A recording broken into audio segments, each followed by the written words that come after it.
এই তুই আমাকে বিয়ে করেছিস কেন? আজ বাসর রাত, তবুও একটা পাপ্পিও দেস না। মুখ অন্যদিকে ঘুরিয়ে রেখেছিস।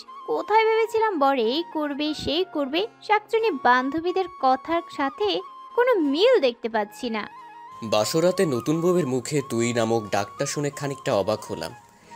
কি হলো, কিছু বলছিস না কেন? বিয়ে কেন করেছিস? কিছু করবি না? না করলে ফল কাটা ছুরি গলায় চালিয়ে দিব। এই তুই ভয় পাইছিস কেন? ছুরি তো চালাবো আমার গলায়, আর ফাঁসি হবে তোর। সরি, তুই করে বলে ফেললাম। আচ্ছা বাদ দেন ওইসব। তাকান আমার দিকে। আমার বুকের ঠিক বাম পাশটায় একটা তিল আছে।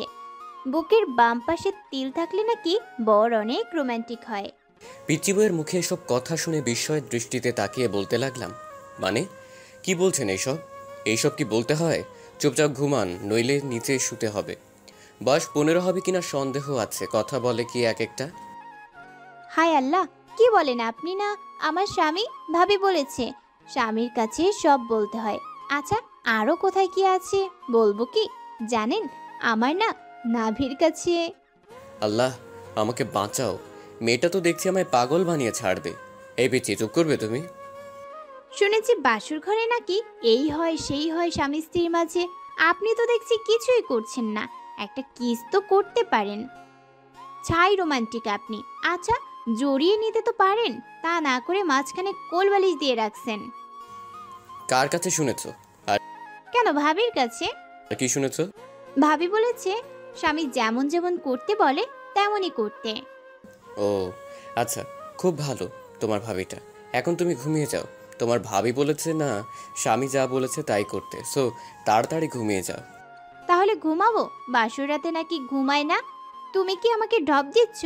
আচ্ছা, কোলবালিশটা সরাও, মাঝখানে ইন্ডিয়া পাকিস্তান করে রাখছো। এই পিচ্চি, চুপ করবে? আমার জীবনটা নরক বানাতে এসেছে। ঘুমাও বলছি। বাসর রাতে কত কি করে শুনেছি স্বামী স্ত্রী, আর আমাকে ঘুমাতে বলছো? আচ্ছা, একটা আইডিয়া শুনবেন আপনি? আবার আইডিয়া? আচ্ছা বলো, কি বলবে? বাসর রাতে কি কি করে আপনি বলেন, আমি সব করব। আইডিয়াটা চমৎকার না? এই কতবার বলবো তোকে স্ত্রী হিসেবে মানি না? তারপরও এত প্যাচ প্যাচ করস কেন? আপনি না মানলে কি হবে? আমি আপনাকে মনে প্রাণে স্বামী হিসেবে মানি। বাঙালি মেয়েদের একবারই বিয়ে হয়। যখনই আল্লাহ তাআলার কালাম পড়ে 3বার কবুল বলেছি, তখন থেকে আপনাকে স্বামী হিসেবে গ্রহণ করেছি। শুধু ইহকাল নয়, পরকালেও আপনাকে স্বামী হিসেবে আল্লাহর কাছে চাইব। আচ্ছা, এখন তুমি ঘুমাবে নাকি নিচে নামিয়ে দিব যত সব? জীবনটাই শেষ করে দিয়েছে।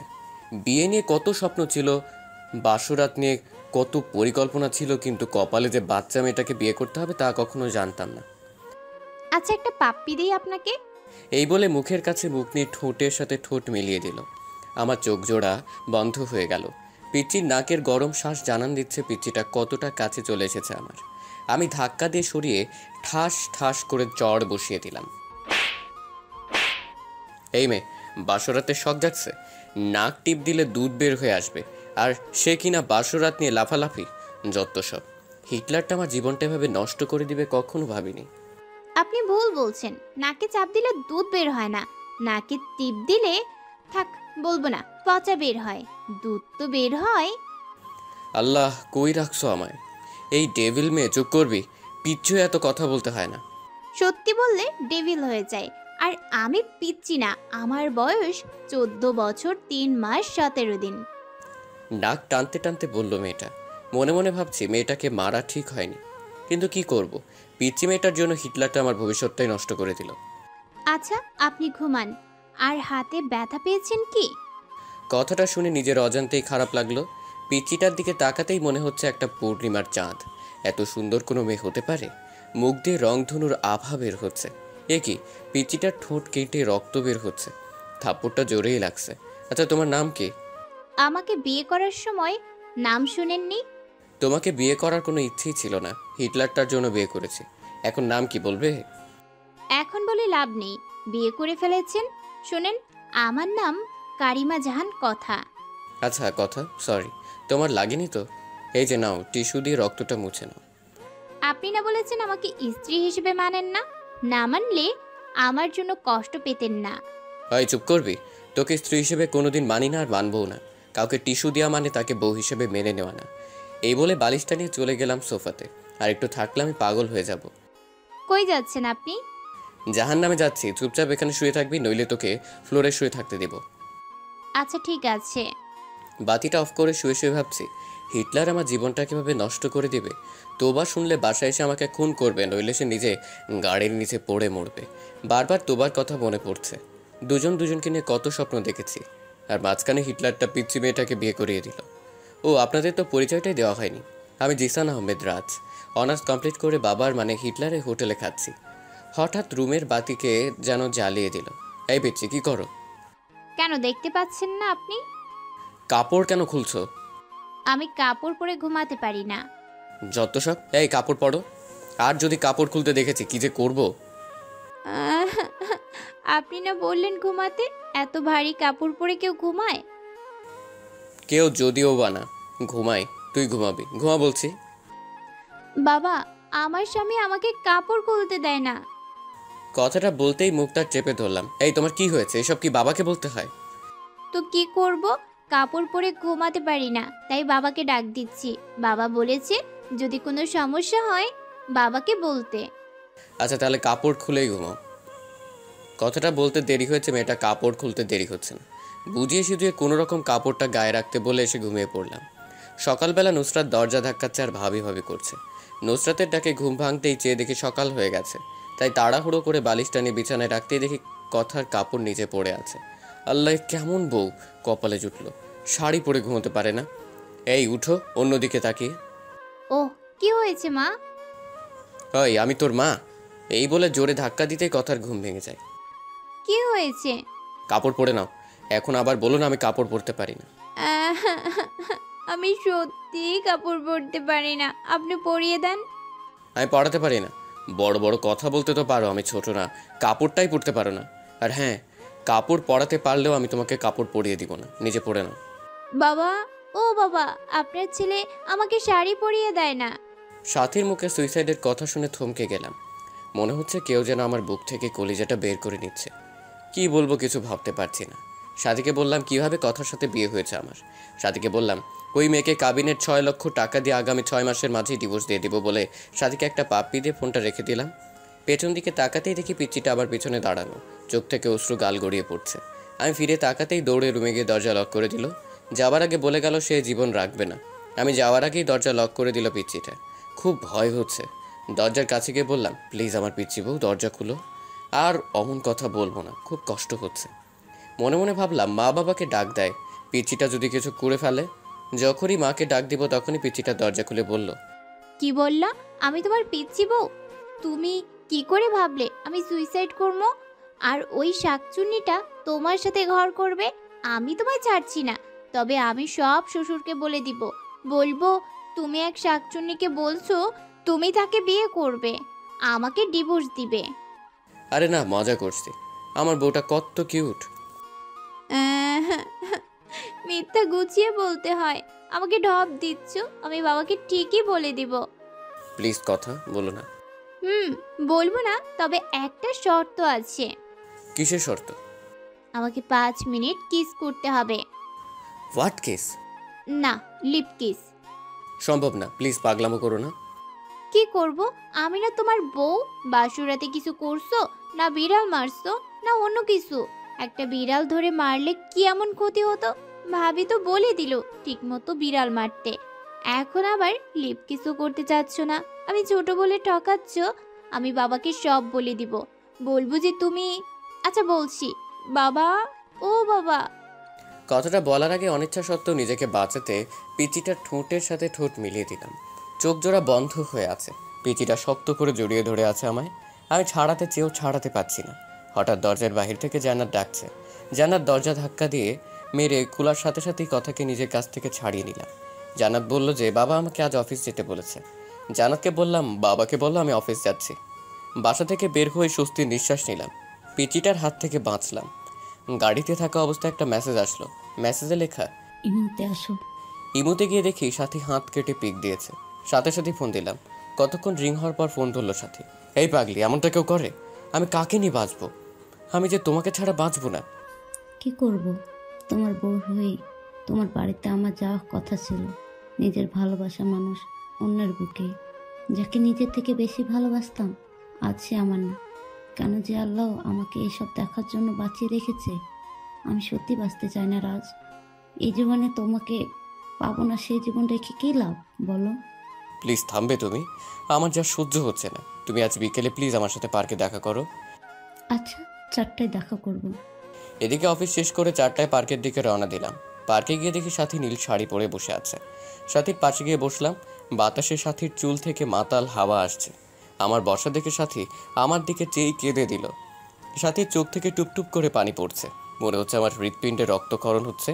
সাথীর কাজল কালো চোখ জোড়া চোখের পানিতে লেপ্টে যাচ্ছে। চোখগুলি ফুলে গিয়েছে। হাতের দিকে তাকাতেই কলিজাটা কেঁপে উঠল। সাথী হাতে ব্যান্ডেজ, বুঝতে বাকি রইল না যে এটা সাথীর পাগলামি। চোখ দিয়ে অনবরত পানি আসছে। কিভাবে ভুলবো 3 বছরের ভালোবাসা? তুমি কাঁদছো কেন? তুমি না আমার প্রাণ, আর কত কষ্ট দেবে জানো? যখন শুনেছি তোমার বিয়ে হয়ে গেছে, মনে হয়েছিল প্রাণটাকে বের করে নিচ্ছে। কত স্বপ্ন দেখেছিলাম তোমাকে নিয়ে, সব আজ শেষ। আমায় একটু বুকে নেবে? সাথীর বলতে দেরি হয়েছে, পাগলামিটাকে শট করে জড়িয়ে নিতে দেরি হয়নি। বুকটা কেমন যেন ভেজা ভেজা লাগছে। পাগলিটা চোখের পানিতে গায়ের শার্টটা ভিজে যাচ্ছে। পাগলিটা এমনভাবে জড়িয়ে ধরে আছে, মনে হচ্ছে ছোট্ট বাচ্চা ভয় পেলে যেভাবে আঁকড়ে ধরে থাকে সেভাবে জড়িয়ে আছে আমায়। এভাবে কিছুক্ষণ জড়িয়ে ধরে থাকার পর বললাম, কি হলো, আর কতক্ষণ জড়িয়ে ধরে থাকবে আমায়? সবাই ফ্যাল ফ্যাল করে তাকিয়ে আছে আমাদের দিকে। কি করব? তোমার বুকটাই যে আমার ঠাঁই। জানো রাজ, প্রতি রাতে স্বপ্ন দেখতাম তোমায় নিয়ে, কতটা বাসতাম তোমায়। কিন্তু আজ তুমি অনেক কাছে থেকে অনেক দূরে। রাজ, আমার কপালে একটা চুমু দেবে? খুব কাছে পেতে ইচ্ছে করে তোমায়, দাও না। আবারও বুকে টেনে নিয়ে কপালে আলতো করে ভালোবাসার পরশ এঁকে দিলাম। আচ্ছা রাজ, তুমি না বলেছো ওই মেয়েকে ডিভোর্স দেবে? হ্যাঁ। তাহলে আমার মাথা ছুঁয়ে কসম করো ওকে ডিভোর্স দেবে। যদি ডিভোর্স না দাও তাহলে আমার মরা মুখ দেখবে। সাথীর কথাটা যেন কলিজাতে গিয়ে বিঁধল। নিজের অজান্তেই সাথীর মাথায় হাত রেখে ওয়াদা করলাম কথাকে ডিভোর্স দিব। কথাটা বলার সময় পিচ্চির মুখটা বারবার চোখের সামনে ভেসে উঠছিল।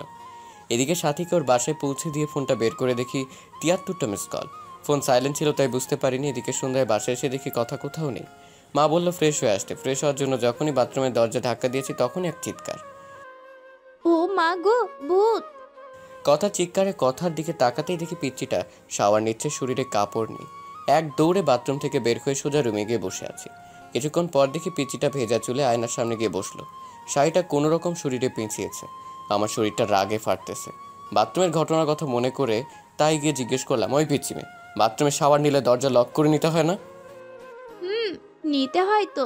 আমি তো জান্নাতকে বলেই দিয়েছি আমি দরজা বন্ধ করে শাওয়ার নিতে পারি না, ভয় হয়।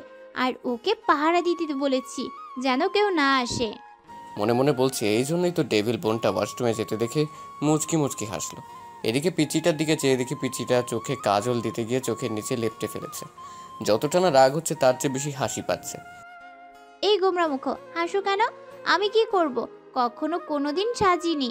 কিন্তু তুমি আমাকে আদর করো না, ভালোবাসো না, তাই আমার লক্ষ্মী ননদিনীটা আমাকে এভাবে সাজতে বলেছে। কিন্তু আমি তো কাজল দিতে পারি না।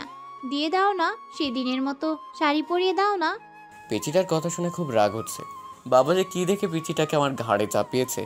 এই পিচি আরেকবার শাড়ি এবং কাজল দিয়ে দেওয়ার কথা বললে ঘর থেকে বের করে দেব। পিচিটার কথাটা শুনে কান্না করে দিল। হেঁচকি দিতে দিতে বলল, আমাকে তাড়িয়ে দিও না। তুমি তাড়িয়ে দিলে আমি কোথায় যাব? আমার যে কেউ নেই তুমি ছাড়া। আমি রুম থেকে বের হয়ে গেলাম। মা খাবার বেড়ে দিলে যখনই খাবার মুখে দিব তখনই বলল, রাজবাবা, কথা মাটা খায়নি, কথা বলছিল তুই আসলে খাবে। জানিস বাবা, ছোট মেয়ে তো, সারাদিন এত করে বলার পরও কিছু খায়নি। পেটের মুখের দিকে তাকানো যায় না, ওকে নিয়ে একসাথে খা। মার কথা শুনে অজান্তেই মনটা খারাপ হয়ে গেল। পিচ্চিমের পাগলামি দেখে, আচ্ছা মা তুমি বসো, আমি কথাকে নিয়ে আসছি। এই বলে রুমে গিয়ে দেখি পিচ্চিটা ড্রেসিং টেবিলের সামনে বসে এখনো কাঁদছে। এই কথা, তুমি খাওনি কেন? স্বামী কি ছাড়া স্ত্রী খায়? আচ্ছা চলো একসাথে খাবো। আর হ্যাঁ, আজকের পর খাওয়ার সময় হলে খেয়ে নিবে, আমার জন্য অপেক্ষা করতে হবে না। না আমি খাবো না, তুমি একটা পচা, আমাকে আদর করো না। খেতে পারি তার আগে আমার চোখে কাজল দিয়ে দিবে, কালকের মতো শাড়ি পরিয়ে দিবে। জানো, তোমার স্পর্শ আমার অঙ্গ জুড়ে থাকে। তুমি বোঝো না, তোমার স্পর্শে আমি কতটা শিহরিত হই। নিজের অনিচ্ছা সত্ত্বেও পিচিটার চোখে কাজল এবং শাড়ি পরিয়ে দিলাম। রাতে একসাথে খেয়ে একটা বালিশ আর চাদর নিয়ে ফ্লোরে শুয়ে পড়লাম। পিচিটাকে খাটে শুতে দিই। এদিকে পিচিটা খাটে শুয়ে থাকবার জন্য বললেও ধমক দিতে আর কিছু বলেনি। এদিকে রাতে ঘুমিয়ে আছি, হঠাৎ বুকটা ভারী ভারী লাগছে। চোখ খুলতেই ভূত দেখার মতো ভয় পেলাম, কারণ কথা আমার বুকে শুয়ে আছে। চাঁদের আলো জানালার কাজ ভেদ করে পিচিটার মুখে পড়ছে। এত মায়াবতী লাগে কোনো মেয়েকে চাঁদের আলোয়, না দেখলে অজানাই থেকে যেত। হঠাৎ ছাতির কথা মনে হতেই পিচিটাকে বুক থেকে সরিয়ে দেওয়ার জন্য ধাক্কা দিতেই আরও শক্ত করে জড়িয়ে ধরলো। এই কি করছো, ওটা বলছি। কথা ঘুমের মাঝেও চোখ খুলো তো বলল, আমার স্বামীকে জড়িয়ে ধরে আছি, এতে খারাপের কি আছে? আমার অধিকার আমি আদায় করে নিব। বুক থেকে ছাড়িয়ে কষে একটা থাপ্পড় দিয়ে বলতে লাগলাম, তোকে বলেছি না আমাকে স্বামী না ভাবতে, কেন জড়িয়ে ধরে থাকিস?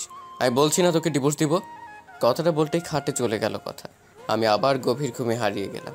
এদিকে ঘড়ির কাঁটা 1টা বাজতেই কথা ঘুম থেকে উঠে সুন্দরভাবে অজু করে 2 রাকাত নামাজ শেষ করে মনোজাত ধরে বলতে লাগলো, হে পরওয়ারদিগার, আমার আল্লাহ, তুমি তো সর্বশক্তিমান, তোমার হুকুম ছাড়া গাছের একটা পাতাও নড়ে না। তুমি ছাড়া তো আমার কষ্ট বোঝার মতো কেউ নেই। এই মধ্যরাতে পৃথিবীর সবাই যখন গভীর ঘুমে, তখন তোমার অভাগী বান্দিটা তোমার দরবারে 2টি হাত তুলে ধরেছে। তুমি কি দেখো না আল্লাহ, আমি আমার স্বামীকে কতটা ভালোবাসি? আমার বুক থেকে আমার স্বামীকে তুমি কেড়ে নিও না। তোমার পবিত্র কালাম পড়ে বিবাহ নামক পবিত্র বন্ধনে আবদ্ধ হয়েছি, এ বাঁধন ছিন্ন করো না। বাঁচবো না আল্লাহ। ও আল্লাহ, আমার স্বামীর পায়ের নিচে এইটুকু জায়গাটুকু আমাকে ভিক্ষা দাও। পরের দিন সকালে মায়ের ডাকে ঘুম ভাঙলো। বাবা আজকে অফিসে যেতে না বলে কথাকে কলেজে ভর্তি করিয়ে দিতে বলল। আমি বাবার কথায় না করতে পারি না, তাই অনিচ্ছা সত্ত্বেও ডিস্টার্বটা নিয়ে বাইকে করে রওনা দিলাম। কলেজের গেটে বাইক দাঁড় করানোর সাথে সাথেই যা দেখলাম তা দেখার জন্য একেবারেই প্রস্তুত ছিলাম না। এখন আমি কি করব ভেবে পাচ্ছি না কিছু। সাথে কেমন করে যেন তাকিয়ে আছে, মনে হচ্ছে এখনই বৃষ্টি নামবে। কথাকে কলেজে ভর্তি করিয়ে দিয়ে যখনই কলেজ গেট পার হয়েছি তখনই দেখি কলেজের পাশে রেল লাইনে একটা মেয়ে দাঁড়িয়ে আছে। মিনিট 10 পর ট্রেন আসবে, বুঝতেছি না কি করব। বাইক নিয়ে একটু কাছে যেতে বুকটা কেঁপে উঠলো। সাথে রেল লাইনের মাঝখানে দাঁড়িয়ে আছে, ট্রেন আসার শব্দ হচ্ছে। মিনিট 5 মাঝে ট্রেন আসবে, এদিকে সাথীকে ডাকছি, সাথী চোখ বন্ধ করে আছে। এদিকে বাইক রেল লাইনের সাইডে পাথরের সাথে ধাক্কা লেগে পড়ে যায়। বাইক পড়ে আমার উপর। আমি খুব চেষ্টা করছি আমার উপর থেকে বাইক সরাতে, কিন্তু পারছি না। এদিকে দেখা যাচ্ছে ট্রেন প্রায় কাছে এসে পড়েছে। বুকের হার্টবিট বেড়ে যাচ্ছে। সাথীকে গলা চিঁচিয়ে ডাকছি, তারপরও সাথী শুনছে না। না, এই দৃশ্য আমি সহ্য করতে পারবো না। মনে মনে আল্লাহ তাআলার কাছে সাহায্য চাচ্ছি। চোখ দিয়ে নীরবে অশ্রু ঝরছে, হাঁটু কেটে রক্ত বের হচ্ছে, বুকটা ফেটে যাচ্ছে। পাগলের মতো আল্লাহকে ডাকছি আর বাইক সরাতে চেষ্টা করছি। মনে মনে বলছি, হে আল্লাহ, আমাকে শক্তি দাও বাইক সরানোর। আমার হৃদয়টা রেল লাইনের মাঝে। হ্যাঁ পরম করুণাময়, রহম করো তোমার বান্দাকে। আর বাইক সরানোর জন্য চেষ্টা করছি। এদিকে আল্লাহর নাম নিয়ে বাইক ধাক্কা দিতে বাইক সরেছে। এদিকে ট্রেন প্রায় কাছে এসে পড়েছে। দৌড়ে গিয়ে সাথীকে রাস্তা থেকে সরিয়ে বুকে জড়িয়ে নিলাম। সাথী কাঁদছে, এখনো হাঁটু থেকে রক্ত বের হচ্ছে। সাথে কান্না করে করে আমার শার্ট ভিজিয়ে দিচ্ছে। এদিকে সাথীকে বুক থেকে ছাড়িয়ে কুশে একটা থাপ্পড় দিয়ে বললাম, এ পাগলি, কেন এমন পাগলামি করছো? জানো না তোমাকে ছাড়া আমি নিজেকে ভাবতে পারি না? কেন মরতে যাচ্ছিলে? আমি তো সে কবে মারা গেছি তখন যখন শুনেছি আমার ভালোবাসার মানুষ অন্য মেয়েকে বিয়ে করেছে। চোখ দিয়ে আষাঢ় ও শ্রাবণ ঝর্ণা ধারা নেমেছিল। বিরহে অনলে প্রতিনিয়ত পড়েছি আমি। আমার দেহটা ছাড়া আত্মাটা সে কবেই মরে গেছে। জানো, আজ যখন তোমার বাইকে পেছনে ওই মেয়েটাকে দেখলাম, কলিজাটা ফেটে যাচ্ছিল আমার। মনে হচ্ছে দম বন্ধ হয়ে মারা যাব আমি তোমার পাশে অন্য কাউকে সহ্য করতে পারি না। কি করব? তোমাকে একজন জড়িয়ে ধরে থাকবে আর আমি কিভাবে দেখব? তাই ট্রেনের নিচে পড়ে তুমি হেনা এই জীবন নিঃশেষ করতে চেয়েছিলাম। কেন বাঁচালে আমাকে? আমি যে দিলে দিলে শেষ হয়ে যাচ্ছি। বলতে পারো কেন এতটা ভালোবাসার পরও তুমি আমার নও? কেন আজ তোমার বুকে অন্য জনের ঠাঁই? যে স্বপ্নগুলো তোমায় নিয়ে দেখতাম সেই স্বপ্নগুলো অন্য অন্য কেউ নিয়ে দেখে। প্লিজ তুমি আমাকে কলার টিপে হত্যা করো, নয়বা তোমার পায়ের নিচে আমাকে একটু জায়গা দাও। জানো রাজ, তুমি বিয়ে করার পর একটা রাতও আমি ঘুমাতে পারি না। প্রতি রাতে কেঁদে কেঁদে বালিশ ভিজিয়েছি। তোমার বুকে একটু জায়গা দেবে? একটু জোরে নাও না প্লিজ। সাথীর মুখে এমন কথা শুনে বুকের বা পাশটা চিনচিনে ব্যথা করছে। চোখ দিয়ে টুপটাপ করে পানি গালবে গড়িয়ে পড়ছে। কিছু ভাবতে পারছি না, খুব ইচ্ছে করছে সাথীকে জড়িয়ে ধরে বলি, সাথী খুব ভালোবাসি তোমায়, নিজের থেকেও বেশি। মনে হচ্ছে কথাটা বললে বুকের ব্যথাটা কমবে, তাই সাথীকে হ্যাচকা টান দিয়ে শক্ত করে বুকে জড়িয়ে নিলাম। কপালে একটা চুমু দিয়ে বললাম, বড্ড ভালোবাসি, খুব বেশি ভালোবাসি তোমায়, হয়তো নিজের জীবনের চেয়ে বেশি। পাগলিটা কেঁদে কেঁদে শার্ট ভিজিয়ে ফেলছে। পাগলিটা আরও শক্ত করে জড়িয়ে ধরে যাচ্ছে আমায়। এদিকে সাথীকে বললাম, খুব শীঘ্রই আমরা বিয়ে করছি, কথাকে খুব তাড়াতাড়ি ডিভোর্স দিচ্ছি। সাথী ডিভোর্সের কথা শুনে আবারও জড়িয়ে ধরে কপালে চুমু দিয়ে বলে গেল। এদিকে ফোনের দিকে তাকিয়ে দেখে 2টো বেজে গেছে, তার মানে 30 মিনিট আগে কলেজ ছুটি হয়ে গেছে। তাড়াতাড়ি বাইক স্টার্ট দিয়ে কলেজের সামনে যেতে অবাক হয়ে গেলাম। অনেকগুলো মেয়ে জমা হয়ে আছে। কাছে গিয়ে দেখি কথা ছোট বাচ্চার মতো গাচ্ছে। কয়েকটা মেয়ে বোঝাচ্ছে, আমি কাছে যেতেই দৌড়ে এসে জড়িয়ে ধরে কাঁদতে কাঁদতে বলল, আমি আর কলেজে আসবো না, তুমি আমায় ভালোবাসো না। কখন কলেজ ছুটি হয়েছে, ছেলেরা কিরকমভাবে আমার দিকে তাকায়, আমার ভয় লাগে না? সবাইকে বলে দিছি, আমার দিকে তাকালে চোখ তুলে ফেলবে আমার বর। ঠিক বলেছি তো? সবাই হাসছে মুখ ধরে। পাশ থেকে একটা মেয়ে বলে ফেললো, ভাইয়া, পৃথিবীতে খুব কম ছেলেরাই আপনার স্ত্রীর মতো বউ পায়। একটা মেয়ে যে স্বামীকে এত ভালোবাসতে পারে। সারাটা দিন ক্লাসের মাঝে আপনার কথাই বলেছে। আপনি নিতে আসতে দেরি করছেন বলে ছোট ছোট বাচ্চাদের মতো কান্না করছে, হাসিও পাচ্ছে আবার কান্নাও আসছে। এখনকার যুগে এমন মেয়েও পাওয়া যায়। এদিকে কথাকে বাইকে উঠাতেই শক্ত করে জড়িয়ে ধরলো। মনে হচ্ছে খুব ভয় পাচ্ছে। কথাকে বাসায় নিয়ে আসার পর মাকে কান্না করে করে সব বলল। রাগে আমার শরীর ঘ্যান ঘ্যান করছে। দুপুরে খেয়ে বন্ধুদের সাথে আড্ডা দিতে চলে গেলাম। রাতে 9টার সময় ফোন বের করে দেখি বাবা 5বার ফোন দিয়েছে, অন্যদিকে কথার নাম্বার থেকে 100+ ফোন এসেছে। তাড়াহুড়ো করে বাসায় গিয়ে দেখি বাবা দরজায় দাঁড়িয়ে আছে। বাবার সামনে যেতেই বলল, ঘরে নতুন বউ রেখে বাইরে কোনো ছেলে থাকে? আর যদি এমন হয় তাহলে আমার বাড়ি থেকে বের হয়ে যাবি। কিছু না বলে রুমে গিয়ে শুয়ে পড়লাম। কিছুক্ষণ পর দেখি কথা আমাকে ডাকছে। এই ডাকতেছো কেন, কি হয়েছে? তুমি খাবে না? বাবা খুব বকা দিয়েছে তাই না? এই নাও, হা করো, আমি খাইয়ে দেই। কথাটা বলেই মুখের কাছে খাবার তুলে দিতে একটা থাপ্পড় বসিয়ে দিলাম। খাবারের প্লেটটা ফ্লোরে ফেলে দিলাম। তুই কি চাস? আমার জীবনটা তো নরক বানিয়ে দিয়েছিস। আমার বুক থেকে আমার ভালোবাসার মানুষটাকে সরিয়েছিস। এখন আমার বাবার কাছ থেকে আমাকে দূরে সরিয়ে আমার সমস্ত সম্পদ তোর করার প্ল্যান করছিস। আমি তোকে এই মাসেই ডিভোর্স দিব। একদম কথাটা বলে নিলাম। কথার ঠোঁট কেটে রক্ত বের হচ্ছে। তোমার সাথে খাবো বলে খাইনি, ক্ষমা করে দিও। এতিম তো, এতিমখানায় বড় হয়েছি, তাই মা বাবার আদর পাইনি। তোমার মা বাবাকে নিজের বাবা মা মনে করে নিয়েছিলাম, শুধু ভালোবাসা চেয়েছিলাম। এতিম হয়ে জন্ম নিলেও সম্পদের প্রতি কোনো মোহ নেই। কথা দিকে চেয়ে দেখি কাঁদছে, চোখগুলি লাল হয়ে গেছে। ন্যাকা কান্না দেখে শরীরটা রাগে ফেটে যাচ্ছে। দুই নয়নে দেখতে মন চাচ্ছে না কথাকে। এই এতিম মেয়েটার জন্যই আজ সাথী মরতে বসেছিল। এই তুই এখানে কাঁদবি? প্লিজ তোর অলক্ষণে চেহারা নিয়ে আমার চোখের সামনে থেকে দূর হয়ে যা প্লিজ। কথাটা বলে শুয়ে পড়লাম। এদিকে কথা সুন্দর করে অজু করে শ্বশুরের দেওয়া কোরআনটা পড়ে নামাজে দাঁড়িয়ে গেল। নামাজ শেষ করলো কেঁদে কেঁদে। নামাজ শেষ করে আজকেও মোনাজাত ধরে আল্লাহর কাছে অনেকক্ষণ কাঁদলো। মোনাজাত শেষ করে রুমে গিয়ে শুয়ে পড়লো। এদিকে ফজরের নামাজের আজান শুনে ঘুম ভাঙতেই অবাক হলাম। কথা মেয়েটাকে রাতে এত বকা দেওয়ার পরও জড়িয়ে ধরে শুয়ে আছে। মন চাচ্ছে ধাক্কা দিয়ে ফেলে দেই। এই কি হচ্ছে, ওঠো। আর একটু ঘুমাই। বলে আরো শক্ত করে জড়িয়ে ধরলো। এখন ধৈর্যের বাঁধ ভেঙে যাচ্ছে। জোরে ধাক্কা দিয়ে বিছানা থেকে ফেলে দিলাম। আহ করে চিল্লানি দিয়ে উঠলো। আমি বিছানা থেকে উঠে ফ্রেশ হয়ে এসে দেখি কথা খুঁড়িয়ে হাঁটছে। কথা মা, তোমার কি হয়েছে? খুঁড়িয়ে হাঁটছো কেন? মা, রাতে ঘুম থেকে উঠে পাঁজরে ব্যথা পাচ্ছি। কথাটা বলে করুণভাবে আমার দিকে তাকালো। নিজেকে অপরাধী মনে হচ্ছে। পরের দিন বাবা আমাকে আর কথাকে হানিমুনে পাঠিয়ে দিল। আমি সাথীকে বলে সব রেডি করে রেখেছি। আমাদের সাথে সাথেও কক্সবাজার যাবে। সবাই জানবে আমি হানিমুন করতে যাচ্ছি, কথার সাথে কিন্তু না। আমি হানিমুন করব সাথীর সাথে। সাথীকে এসব বলে ফোন রাখতেই পেছন দিকে তাকাতে দেখি কথা সিলিং ফ্যানের সাথে ঝুলছে। এমন একটি ওড়না গলায় পড়ছে। বুকের ভিতর কেমন জানি চিনচিনে ব্যথা করতে লাগলো। দৌড়ে গিয়ে কথাকে একটা থাপ্পড় দিলাম। কি করছো এসব? আমি ছোট বলে, এতিম বলে কারো ভালোবাসা পাবো না। বিয়ের পর সকল নারীই তার স্বামীর অধিকার চায়। আর আপনি বিয়ের পর একটি রাত আপনার বুকে পর্যন্ত ঘুমাতে দেননি। কতটা স্বপ্ন দেখেছিলাম তোমায় নিয়ে, কিন্তু তুমি আমায় রেখে অন্য মেয়ের সাথে অবৈধ সম্পর্ক করতে যাচ্ছ। প্লিজ বোঝার চেষ্টা করো, এখন এসব বলার সময় নয়। চলো, দেরি হয়ে যাচ্ছে, গাড়ি মিস করবো আবার। কথা আর কিছু বললো না। এদিকে কথার এসব কাণ্ড কারখানা সব সাথীকে বললাম। সাথী বলল কোনো চিন্তা না করতে। আমাদের সাথে একই গাড়িতে সাথী গেল কক্সবাজার। রাতের বেলা রুমে শুয়ে আছি, হঠাৎ সাথীর ফোন ধরতেই বলল, পাশের রুমে এসো। এদিকে পাশের রুমে যেতেই সাথী 7 আপের সাথে কি যেন মিশিয়ে দিয়ে খেতে বলল। আমি কিছু না মনে করে খেলাম। সাথীকে খুব কাছে পেতে ইচ্ছে করছে, নিজের অজান্তেই সাথীকে জড়িয়ে ধরে ফেললাম। সাথীও রেসপন্স করলো। আমি আস্তে আস্তে সাথীর লিপের সাথে আমার লিপ জোড়া মিলানোর আগেই সাথীর ফোনটা ক্রিঙ্কিং করে বাজতে লাগলো। ফোনটা ধরেই সাথী উঠে ওয়াশরুমে চলে গেল।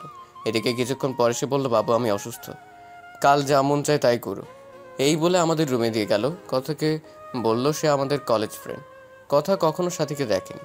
এদিকে রুমে গিয়ে বিছানায় শুয়ে পড়লাম। এখন আমার শরীর আর চোখ দিয়ে উত্তাপ বের হচ্ছে। কথা আজ খুব সুন্দর করে সেজেছে। নীল শাড়ির সাথে ম্যাচিং ব্লাউজ, সাথে নীল রঙের চুড়িতে কি অপরূপটাই লাগছে। কথার চোখে কাজল দেওয়াতে আরও মায়াবী লাগছে। কথা এসে খাটে বসতেই টান দিয়ে বুকে জড়িয়ে নিলাম। কটনের আকস্মিক ব্যবহারে কথা কিছুটা বিব্রত হলো। আপনাকে একটা কথা বলবো। বলো, কি বলবে? আপনার কাছে একটা জিনিস চাইবো, দিবেন তো আমাকে? আচ্ছা বলো, দেওয়ার মতো হলে দিব। টাকা লাগবে কি? না, আমার টাকা চাই না, আমার তো তোমাকে চাই। কি বলবে? না কিছু না।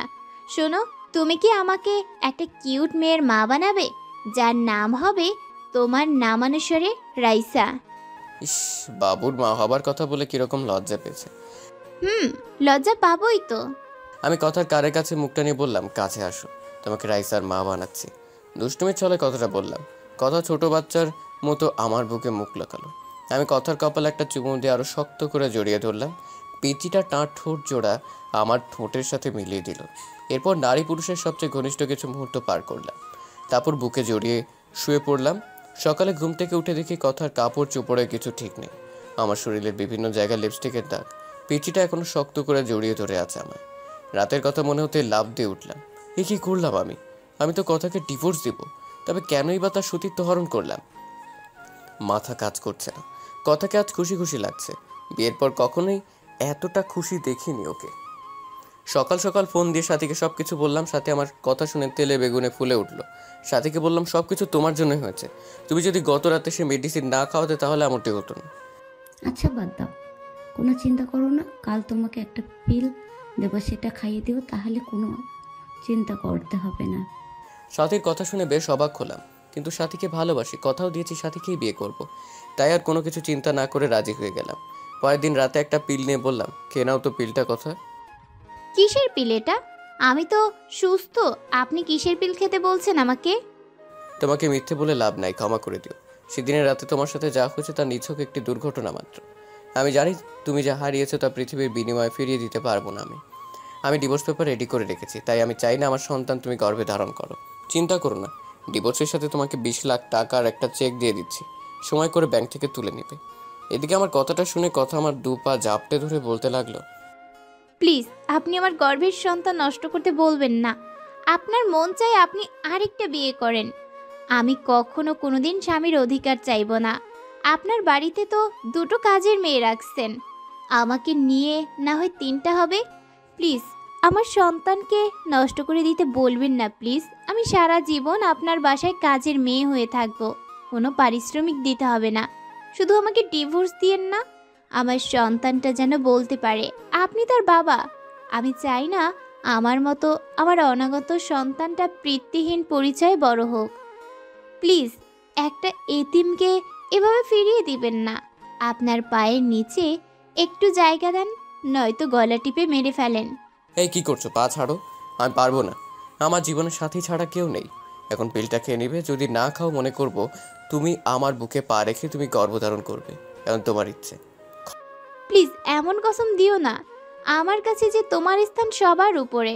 পারবো না আমি তোমার বুকে পা রেখে সন্তান নিজের মাঝে বড় করতে। ক্ষমা করে দিও কথা, এছাড়া আমার কোনো উপায় ছিল না। এই নাও পিল, আর এই নাও পানি, খেয়ে নিও। আচ্ছা দাও। এই বলে জন্ম নিয়ন্ত্রণ পিলটা হাতে নিয়ে নিল। চোখ থেকে টপ টপ করে পানি পড়ছে। করুণ দৃষ্টিতে তাকিয়ে আছে। মনে মনে ভাবছে হয়তো আমি বলবো পিল খেতে হবে না কথা, কিন্তু না, আমি কোনো কথা বললাম না। কথা আমার দিকে তাকিয়ে থেকে বিষ যেমন করে মানুষ মুখে নেয় তেমনি করে মুখে নিয়ে নিল। গ্লাস থেকে একটি পানি মুখে দিল। নিজের অজান্তেই মনে হচ্ছে খুব বড় কোনো পাপ করে ফেললাম। এদিকে মা ফোন করলো যে বাবা অসুস্থ, তাই বাড়ি ফিরে যেতে হবে। মনে মনে স্থির করে নিলাম বাড়িতে ফিরে ডিভোর্স পেপারের জন্য আবেদন করব। কথাকে নিয়ে বাসায় ফিরলাম। এদিকে সাথী বলল যে কথাকে আমাদের দুজনের মাঝ থেকে সরিয়ে ফেলবে। আমি অনেক বোঝানোর পর সাথী বলল, সেই দিন কক্সবাজার মেয়েটা যা বলেছিল সবই শুনেছি। আর সবচেয়ে বড় কথা হলো, মেয়েটাকে তোমার বাবা অনেক স্নেহ করে। আমি তোমাদের বাড়ির রহিমের কাছে খবর পেয়েছি যে তোমার বাবা নাকি তোমার সম্পত্তির কথার নামে লিখে দেবে। তাই আমাদের ভবিষ্যতের জন্য কথাকে আমাদের পথ থেকে সরে দেবে। আমি তোমাকে না বলে প্রফেশনাল কিলারের সাথে কন্ট্যাক্ট করেছি। না, এ হতে পারে না। আমাদের ভালোবাসার জন্য একটা নিষ্পাপ জীবনকে হত্যা করব? না সাথে, এটা করা ঠিক হবে না। বাবু দেখো, আমি চাই না, কিন্তু তোমার বাবা কখনো কথা বেঁচে থাকতে আমাকে মেনে নেবে না। আর তোমাকে না পেলে আমিও বাঁচবো না। সত্যি মরে যাব। তুমি আমার নিঃশ্বাস, তুমি আমার প্রাণ। জানো, তুমি কথাকে বিয়ে করার পর একটি রাতও শান্তিতে ঘুমোতে পারিনি। এতটা ভালোবাসা পড়া কেন আল্লাহ আমার মাঝে এত বড় দেয়াল তুলে দিল? প্লিজ তুমি আমাকে খুন করে ফেলো, নয়তো আমাকে তোমার বুকে টেনে নাও। তোমার বুকটাই যে আমার শেষ ঠিকানা। তোমার বুকে যে আমি শেষ নিঃশ্বাস ত্যাগ করতে চাই। প্লিজ কান্না করো না। আমি সব সইতে পারি, কিন্তু তোমার কান্না সহ্য করতে পারি না। তোমাকে যে বড্ড ভালোবাসি, কিন্তু আমাদের ভালোবাসার জন্য একটা নিষ্পাপ জীবনকে কেমনে সরিয়ে ফেলি? আল্লাহ কি ক্ষমা করবে আমাদেরকে? জানি এটা অন্যায়, কিন্তু এই ছাড়া আমাদের কোনো উপায় নেই। কথাটা বলে হাতটা নিয়ে সাথীর গলা চেপে মেরে ফেলতে বলল। প্লিজ কিলমি, আমাকে গলা চেপে মেরে ফেলো। তোমাকে ছাড়া বাঁচাতে পারবো না। জানো রাজ, মেয়েরা সব ভাগ দিতে পারে, তবে একটা ভাগ ছাড়া, তা হলো তার ভালোবাসার ভাগ। আমার সহ্য হয় না কথাকে। যে বুকে আমার থাকার কথা, সেই বুকে সেই মেয়েটা থাকে। যে স্বপ্ন তোমাকে নিয়ে দেখেছি, সেই স্বপ্ন পূর্ণ করছে সেই মেয়েটা। আমাকে তুমি হত্যা করতে পারবে না তোমার সেই স্ত্রী কথাকেও হত্যা করতে, কিন্তু তোমাকে আমায় হত্যা করতে হবে না। তুমি হীনা, আমি এই জীবন দিয়ে কি করব? কথাটা বলে কাঁদতে কাঁদতে ব্লেড দিয়ে হাত পোঁচ দিল। হাত থেকে ফিরকি দিয়ে রক্ত বেরোতে লাগলো। সাথীর চোখ দিয়ে টুপটাপ করে পানি পড়তে লাগলো। সাথীর রক্ত দেখে নিজের কলিজার ফেটে যাচ্ছে। ঠাস করে চড় বসিয়ে দিলাম সাথীর গালে। আমার থাপ্পড়কে ফুপিয়ে কাঁদতে লাগলো। শক্ত করে জড়িয়ে ধরলাম সাথীকে শক্ত করে জড়িয়ে ধরে বলতে লাগলাম, কেন এভাবে পাগলামো করছো? তোমাকে ছাড়া আমি কেমনি বাঁচবো? কথাকে তাহলে খুব শীঘ্রই আমাদের মাঝ থেকে সরিয়ে আমার ময়না পাখিটাকে আপন করে নিব। বুকের ভেতর চাপা কান্নার আওয়াজ পেলাম। সাথীকে আমাকে ছেড়ে দিয়ে আমার কপালে ভালোবাসার স্পর্শ এঁকে দিলাম। সাথীকে বাসায় ড্রপ করে বাসায় আসতে দেখে কথা খাবার নিয়ে বসে আছে। রাত প্রায় 10টা। আমি কিছু না বলে শুয়ে পড়লাম। আপনি খাবেন না? কিছু খেয়েছেন? মন খারাপ আপনার? হ্যাঁ, বাইরে থেকে খেয়ে এসেছি। আর হ্যাঁ, মন খারাপ আমার। আর তার কারণ তুই। পিচিটার দিকে তাকিয়ে দেখি কাঁদবে ভাব। কম্বলটা টান দিয়ে শুয়ে পড়লাম। মাঝরাতে ঘুম ভাঙতে দেখি কেউ একজন শক্ত করে জড়িয়ে রেখেছে আমায়। চোখ খুলে দেখি পিচ্চিটা আমার বুকে। চাঁদের আলো পিচ্চিটার মুখে এসে পড়ছে। চুলগুলো রং পাল্টাচ্ছে। হঠাৎ নিচের দিকে তাকাতেই চোখ কপালে উঠল। পিচ্চিটা শাড়ি খুলে নিচে ফেলে দিয়েছে। আমি জানি কথা শাড়ি পরে ঘুমাতে পারে না, কিন্তু 3 পিস তো পরে ঘুমায়, তাহলে আজ ইচ্ছে করে এমন করছে। আজ পিচ্চিটাকে এত সুন্দর লাগছে। মাথার চুলগুলো কপাল পেরিয়ে মুখে এসে পড়ছে। মন চাচ্ছে ফু দিয়ে চুলগুলো কপাল থেকে সরিয়ে আলতো করে কথার কপালে ভালোবাসার পরম স্পর্শ রেখে দিই। এ কি আমার গায়ে লিপস্টিকের দাগ? মনে মনে ভাবছি আজ মনে হয় পুরুষ দর্শন করেছে। আমার বুকে লিপস্টিকের দাগ দেখে বিস্মিত হলাম। কথার ঠোঁটের দিকে তাকিয়ে দেখি ঠোঁটে এক বিন্দু লিপস্টিক নেই। মনে মনে ভাবছি পিচ্চিটা কি সর্বনাশ করছে। তবে আজ কেন পিচ্চিটাকে এত সুন্দর লাগছে? মন চাচ্ছে সারা জীবনের জন্য আপন করে নিই। হয়তো কথা সৃষ্টি হয়েছে আমার জন্য, কিন্তু না, আমার বুকে সাথী ছাড়া কারো জায়গা নেই। আমার মন প্রাণ জুড়ে শুধু সাথী। তাই কথাকে কয়েকবার ডাক দিলাম, উঠলো না। তাই জোরে ধাক্কা দিতে চোখ কচলিয়ে উঠলো। আমি বললাম, কি ব্যাপার, আমার গায়ে লিপস্টিকের দাগ কেন? আর তুমি কেন আমার বিছানায় শুয়েছো? আমার না ভয় করছিল। আর রাতে আমি কিছুই করিনি, সব আপনি করছেন। আমি তো আপনার সাইডে ঘুমিয়েছিলাম। আপনি জোর করে বুকে টেনে নিয়েছেন। আপনাকে মনে করেছিলাম এমনি অনেক ভালো, কিন্তু ঘুমের ঘরে আপনি যে এত ডেভিল না, শুধু ডেভিলের বস। আমার লিপ কিস করেছেন, ঘাড়ে কিস করেছেন, বুকে কিস। এই চুপ, অসভ্য মেয়ে। আর কিছুক্ষণ পর বলবে আমার নাভিতে আরও কত জায়গায় করেছি, বলতে হবে না। আপনি ঘুমাননি তাহলে? সব জেগে থেকে ইচ্ছে করেই করেছেন। এই পিচি, চুপ করবে? মিথ্যে বলতে লজ্জা করে না? তোমার শাড়ি কে খুলেছে? শাড়ি কেন খাটের নিচে ফেলে রেখেছো? শাড়ি পরতে পারো না? বিয়ে করেছো কেন? আমি না হয় শাড়ি পরতে পারি না, নিজে তো লুঙ্গিটাও পরতে পারো না, আবার অন্যকে শাড়ি পরার কথা বলে। পিচ্চিটার কথা শুনে নিজের দিকে তাকাতেই চোখ বন্ধ করে ফেললাম। চাদরটা গায়ে জড়িয়ে কষে একটা থাপ্পড় দিলাম কথাকে। থাপ্পড়টা খেয়ে মাটিতে পড়ে গেল। আমার রাগ চরমে উঠে গেছে। রাগের মাথায় বলতে লাগলাম, তুই মরতে পারিস না? আমার জীবনটাকে নষ্ট করে দিয়েছিস। জন্ম নিয়েই তো মা বাবাকে খেয়েছিস, এখন আমাকেও নাকি খাবি? আর তোকে না বলছি ডিভোর্স দিব, তারপর কেন আমার বিছানায় আসিস? আর একদিন যদি আমার বিছানায় আসিস তাহলে প্রয়োজনে তোকে খুন করে জেলে যাব। আপনাকে খুব কষ্ট দিয়েছি তাই না? আপনার কোথাও লাগেনি তো? আপনার হাতে কি ব্যথা পেয়েছেন? জানেন আল্লাহ কেন যে আমাকে বাঁচিয়ে রেখেছে? ছোটবেলায় অনাথ আশ্রমে বড় হয়েছি, দেখিনি মায়ের মুখ। মা ডাকটাও কখনো ডাকতে পারিনি বাবার কাছে আদরের সুরে কিছু চাইতে। কখনো বাবার কাঁধে চড়ে ঘুরতে পারিনি, পারবই বা কিভাবে? বাবাকে তো কখনো দেখিনি। আর এখন এসেছি আপনাকে জ্বালাতে।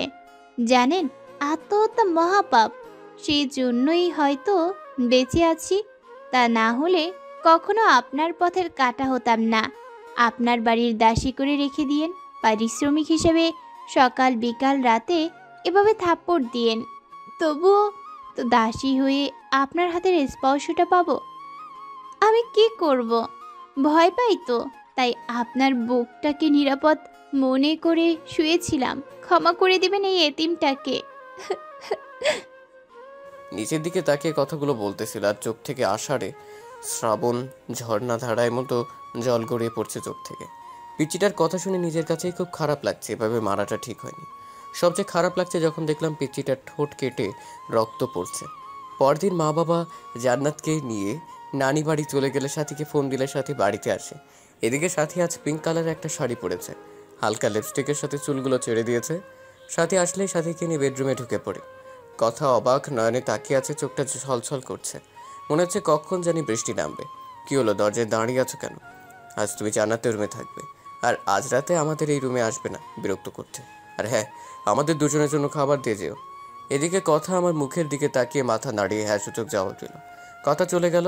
সাথে এসে জড়িয়ে ধরে বলতে থাকে, কবে যে পাবো তোমায় সারা জীবনের জন্য, কবে তোমার বুকে মাথা রেখে ঘুমাবো। এদিকে আমার হাতটা সাথীর স্পর্শকাতর জায়গায় সাথীর নিঃশ্বাস ভারী হয়ে আসছে। ঠোঁটজোড়া সাথীর ঠোঁটজোড়াকে আবদ্ধ করে ফেলবে ঠিক তখনই কথা খাবার নিয়ে রুমে ঢুকে পড়ে, কোনো প্রকার নক না করে। আমি সাথীকে ছেড়ে দিই। কথার দিকে তাকিয়ে বুঝতে পারলাম কাঁদছে।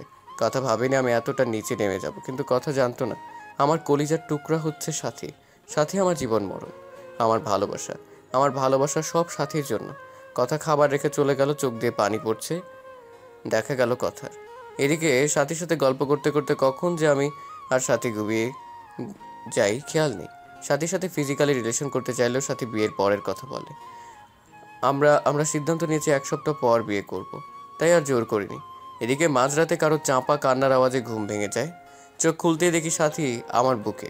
সাথীকে বুক থেকে সরিয়ে কান্নার আওয়াজ কোথা থেকে আসছে তা দেখার জন্য রুমের বাইরে বের হতেই যা দেখলাম তা দেখার জন্য একেবারেই প্রস্তুত ছিলাম না। কথা জায়নামাজে বসে আছে, দেখে মনে হচ্ছে মোনাজাত ধরে আছে। মাঝে মাঝে ফুপিয়ে কান্নার আওয়াজ আসছে রুম থেকে। আমি আর একটু কাছে যেতেই শুনলাম কথা বলছে, হে আল্লাহ, আমার পরম করুণাময় আল্লাহ তাআলা, তোমার দরবারে 2টি হাত তুলে ধরেছি। আল্লাহ, শুনেছি মাঝরাতে নাকি তুমি প্রথম আসমানে এসে বান্দাদের ফরিয়াদ শুনো। আচ্ছা আল্লাহ, এতিম বলে কি আমার ফরিয়াদ শুনবে না? জানো আল্লাহ, দুনিয়াতে মানুষ কষ্ট পেলে মা বাবাকে বলে, তুমি তো আমার মা বাবাকেও উঠে নিয়েছো। তুমি ছাড়া যে আসমানের উপরে জমিনের নিচে কেউ নেই আমার। শুনতে পাচ্ছ কি আমার কথা? দুনিয়াতে সন্তান কান্না করে দিলে মা দৌড়ে আসে, সন্তানকে কোলে তুলে নিয়ে গালে মুখে চুমু দিয়ে বলে, কি হয়েছে আমার লক্ষ্মী সোনা, কাঁদে না। হে আল্লাহ, তুমি তো দুনিয়ার মায়েদের চেয়ে লাখো কোটি গুণ তোমার বান্দাদের বেশি ভালোবাসো। তুমি তো সব দেখো হে মাবুদ। আমার স্বামী আজ অন্যের বুকে শুয়ে আছে, আমার কলিজাটা ফেটে যাচ্ছে। আল্লাহ, আমার মা বাবাকে তুমি তোমার কাছে নিয়ে নিলে, আমায় কেন রেখেছো? আমাকে কষ্ট দিতে তোমার যদি ভালো লাগে আরও দাও কষ্ট। আল্লাহ, আমি যে আর সইতে পারছি না। একজন পতিতা নারীও তার স্বামীর ভাগ অন্য কাউকে দিবে না, আর আমি এতটাই অভাগে জন্ম নেওয়ার পর না পেলাম বাবা মার ভালোবাসা, না পেলাম স্বামীর ভালোবাসা। আজ আমার স্বামী আমাকে বের করে দিয়ে অন্য মেয়ের সাথে রাত্রি যাপন করছে। হে আল্লাহ, আর কত কাঁদবো? কত কাঁদলে তোমার রহমতের সাগরের টান লাগবে? আর কত অশ্রু বিসর্জন দিলে তোমার আরশ কুরসি কেঁপে উঠবে? কত কাঁদলে তোমার রহমান আর রহিম নামের দয়ার সাগরের টান লাগবে? তুমি না বলেছো এতিমদের অভিভাবক তুমি? তুমি না বলেছো যার কেউ নেই তার তুমি আছো? আল্লাহ, এতিম মানুষের চোখের পানি তোমার দেখতে কি খুব বেশি ভালো লাগে? আর যে আমি পারছি না। হে রহিম রহমান আমার আল্লাহ, আমার স্বামীকে আমার করে দাও। আমার স্বামীকে তোমার জান্নাতে নিয়ে একসাথে থাকতে চাই। ও আল্লাহ, তোমার এতিম গুনাহগার বান্দি যে কাঁদে তুমি দেখো না গো আল্লাহ। কষ্ট দিবে দাও, আরও দাও। আমার স্বামীকে আলাদা করে দিও না, আমার বেঁচে থাকার অবলম্বন কেড়ে নিও না। হে আল্লাহ, আমার স্বামী আমাকে এত মারে, এত কষ্ট দেয়। তুমি তো দেখেছো, আমাকে 3বার থাপ্পড় দিয়েছে, 3বারই আমার ঠোঁট কেটে রক্ত বাহির হয়ে গেছে। ও আমার আল্লাহ, তুমি আমার স্বামীর ওপর গজব দিও না। আল্লাহ, আমি কিন্তু খুশি আছি, তবুও তুমি রাগ করো না। আমাকে মেরেছে আল্লাহ, তোমায় কিন্তু মারেনি আল্লাহ। আমি কিন্তু খুশি আছি, তুমি রাগ করো না। আমার স্বামীকে তুমি হেদায়েত দাও আল্লাহ, তুমি আমার স্বামীকে হেদায়েত দাও, গজব দিও না। আমার স্বামীর বুকে শেষ নিঃশ্বাস ত্যাগ করার তৌফিক দান করো আল্লাহ। তোমার এতিম গুনাহগার বান্দি এই ফরিয়াদ রেখে তোমার দরবার থেকে হাত নামাচ্ছে আল্লাহ, আমিন। এদিকে দরজার ওপাশ থেকে কথা মোনাজাত শুনে নিজের অজান্তে চোখে পানি এসে গেল। পেছন দিকে তাকিয়ে দেখি সাথী। তুমি এখানে? আর আমি সারা বাড়ি তোমায় খুঁজতেছি। এই তুমি কাঁদছো কেন? কথাটা বলে সাথী কান্না করে দিয়ে বলল, কখনো আমায় ছেড়ে যাবে না তো? আমি ভয়ানক একটা স্বপ্ন দেখলাম তোমায় নিয়ে। তুমি আমাকে যদি ছেড়ে যাও তাহলে ফল কাটা ছুরি নিয়ে বলো, এটা আমি আমার গলায় চালিয়ে দেব। তুমি আমাকে ছেড়ে যাওয়ার আগে আমাকে খুন করে আমার লাশের ওপর দিয়ে যাবে। এদিকে সাথী আমায় জড়িয়ে ধরে কাঁদতে লাগলো। আমি অনিচ্ছা সত্ত্বেও সাথীকে বাহু ডোরে আবদ্ধ করে নিলাম। সাথী কান্না করতে করতে শার্ট ভিজিয়ে ফেলছে। সাথীকে ছাড়িয়ে বললাম, ভয় পেও না, তোমাকে ছেড়ে কোথাও যাব না। তাহলে আমার মাথায় ছুঁয়ে প্রমিস করো আমাকে ছেড়ে যাবে না। আমার হাতটা কাঁপছে, আমার চোখে বারবার পিচ্চিটার মায়াবী চেহারাটা ভেসে উঠছে। চোখ দিয়ে নিজের অজান্তেই পানি আসতে লাগলো। কি করব কিছু বুঝতে পারছি না। জীবনটা এমন কেন? কখনো 1000 বছর বেঁচে থাকার ইচ্ছে জাগায়, আবার কখনো এক মুহূর্তের জন্যও না। কই রাজ, তুমি আমার মাথায় ছুঁয়ে প্রমিস করবে না? কখনো আমায় ছেড়ে যাবে না? প্লিজ প্রমিস করো। তোমাকে হারালে সত্যি আমি যে বাঁচবো না, মরে যাব সত্যি। প্লিজ প্রমিস করো, নয়তো ছুরিটা আমার গলায় চালিয়ে দেবো। প্লিজ, তুমি যে আমার ভালোবাসা, তুমি যে আমার জীবনের একটা অংশ, এই যে তোমার মাথা ছুঁয়ে প্রমিস করছি কখনো কোনোদিন তোমায় ছেড়ে যাব না। তুমি যে আমার ভালোবাসা, তুমি যে আমার জীবনের একটি অংশ, প্লিজ মরার কথা বলবে না। আর আমি কাকে নিয়ে বাঁচবো? আচ্ছা রাজ, তোমাকে একটা কথা বলি, রাগ করবে না তো? কি বলবে বলো। আমায় একটা পাপ্পি দিবে? আচ্ছা কাছে এসো। কাছে আসার কথা শুনেই সাথী এতটা কাছে এসে পড়লো, সাথীর নিঃশ্বাস আমার মুখে পড়ছে। আমার ইচ্ছে করছে না, তবুও নিজের অজান্তেই সাথীর কপালে ভালোবাসার স্পর্শ এঁকে দিলাম। এদিকে সাথী আমাকে ধাক্কা দিয়ে বিছানায় ফেলে দিল। তারপর আর কিছু মনে নেই, তবে কে যেন দরজাটা চাপিয়ে দিল। হঠাৎ বিছানাটা কাঁপছে। চোখ খুলতে দেখি ফোন এসেছে। ফোনের স্ক্রিনের দিকে তাকাতেই দেখি হিটলারটার ফোন। আমি ভয়ে ভয়ে ফোন তুলতেই ওপাশ থেকে বলতে লাগলো, কখন থেকে ফোন দিচ্ছি, ফোন ধরার কোনো নাম নেই। কয়টা বাজে? এখনো ঘুমাচ্ছিস? তাড়াতাড়ি এসে গেট খুলে দেয়া যা। ঘাম সারছে। সাথী এখন আমার বুকেই শুয়ে আছে। এত সকালে বাসায় সাথীকে দেখলে আমাকে কুরবানি করবে। মাথা কাজ করছে না। এই সাথী আর কত ঘুমাবে? এবার উঠো। বাবু, আর একটু ঘুমাই। উঠবা তুমি? তাড়াতাড়ি উঠো। সাথী চোখ কুচলিয়ে কুচলিয়ে উঠে বলল, কি হয়েছে? বললাম বাবা এসেছে, বাইরে দাঁড়িয়ে আছে, কুরবানি করবে আজ আমাদের। এখন কি হবে? যা হবার হবে। বুক থেকে সরো, শাড়িটা পরে নাও। সাথী শাড়িটা ঠিক করে রুমের বাইরে এলো। আমি ভয়ে ভয়ে বাসার গেট খুলতেই বাবা বলল, গেট খুলতে এত সময় লাগে?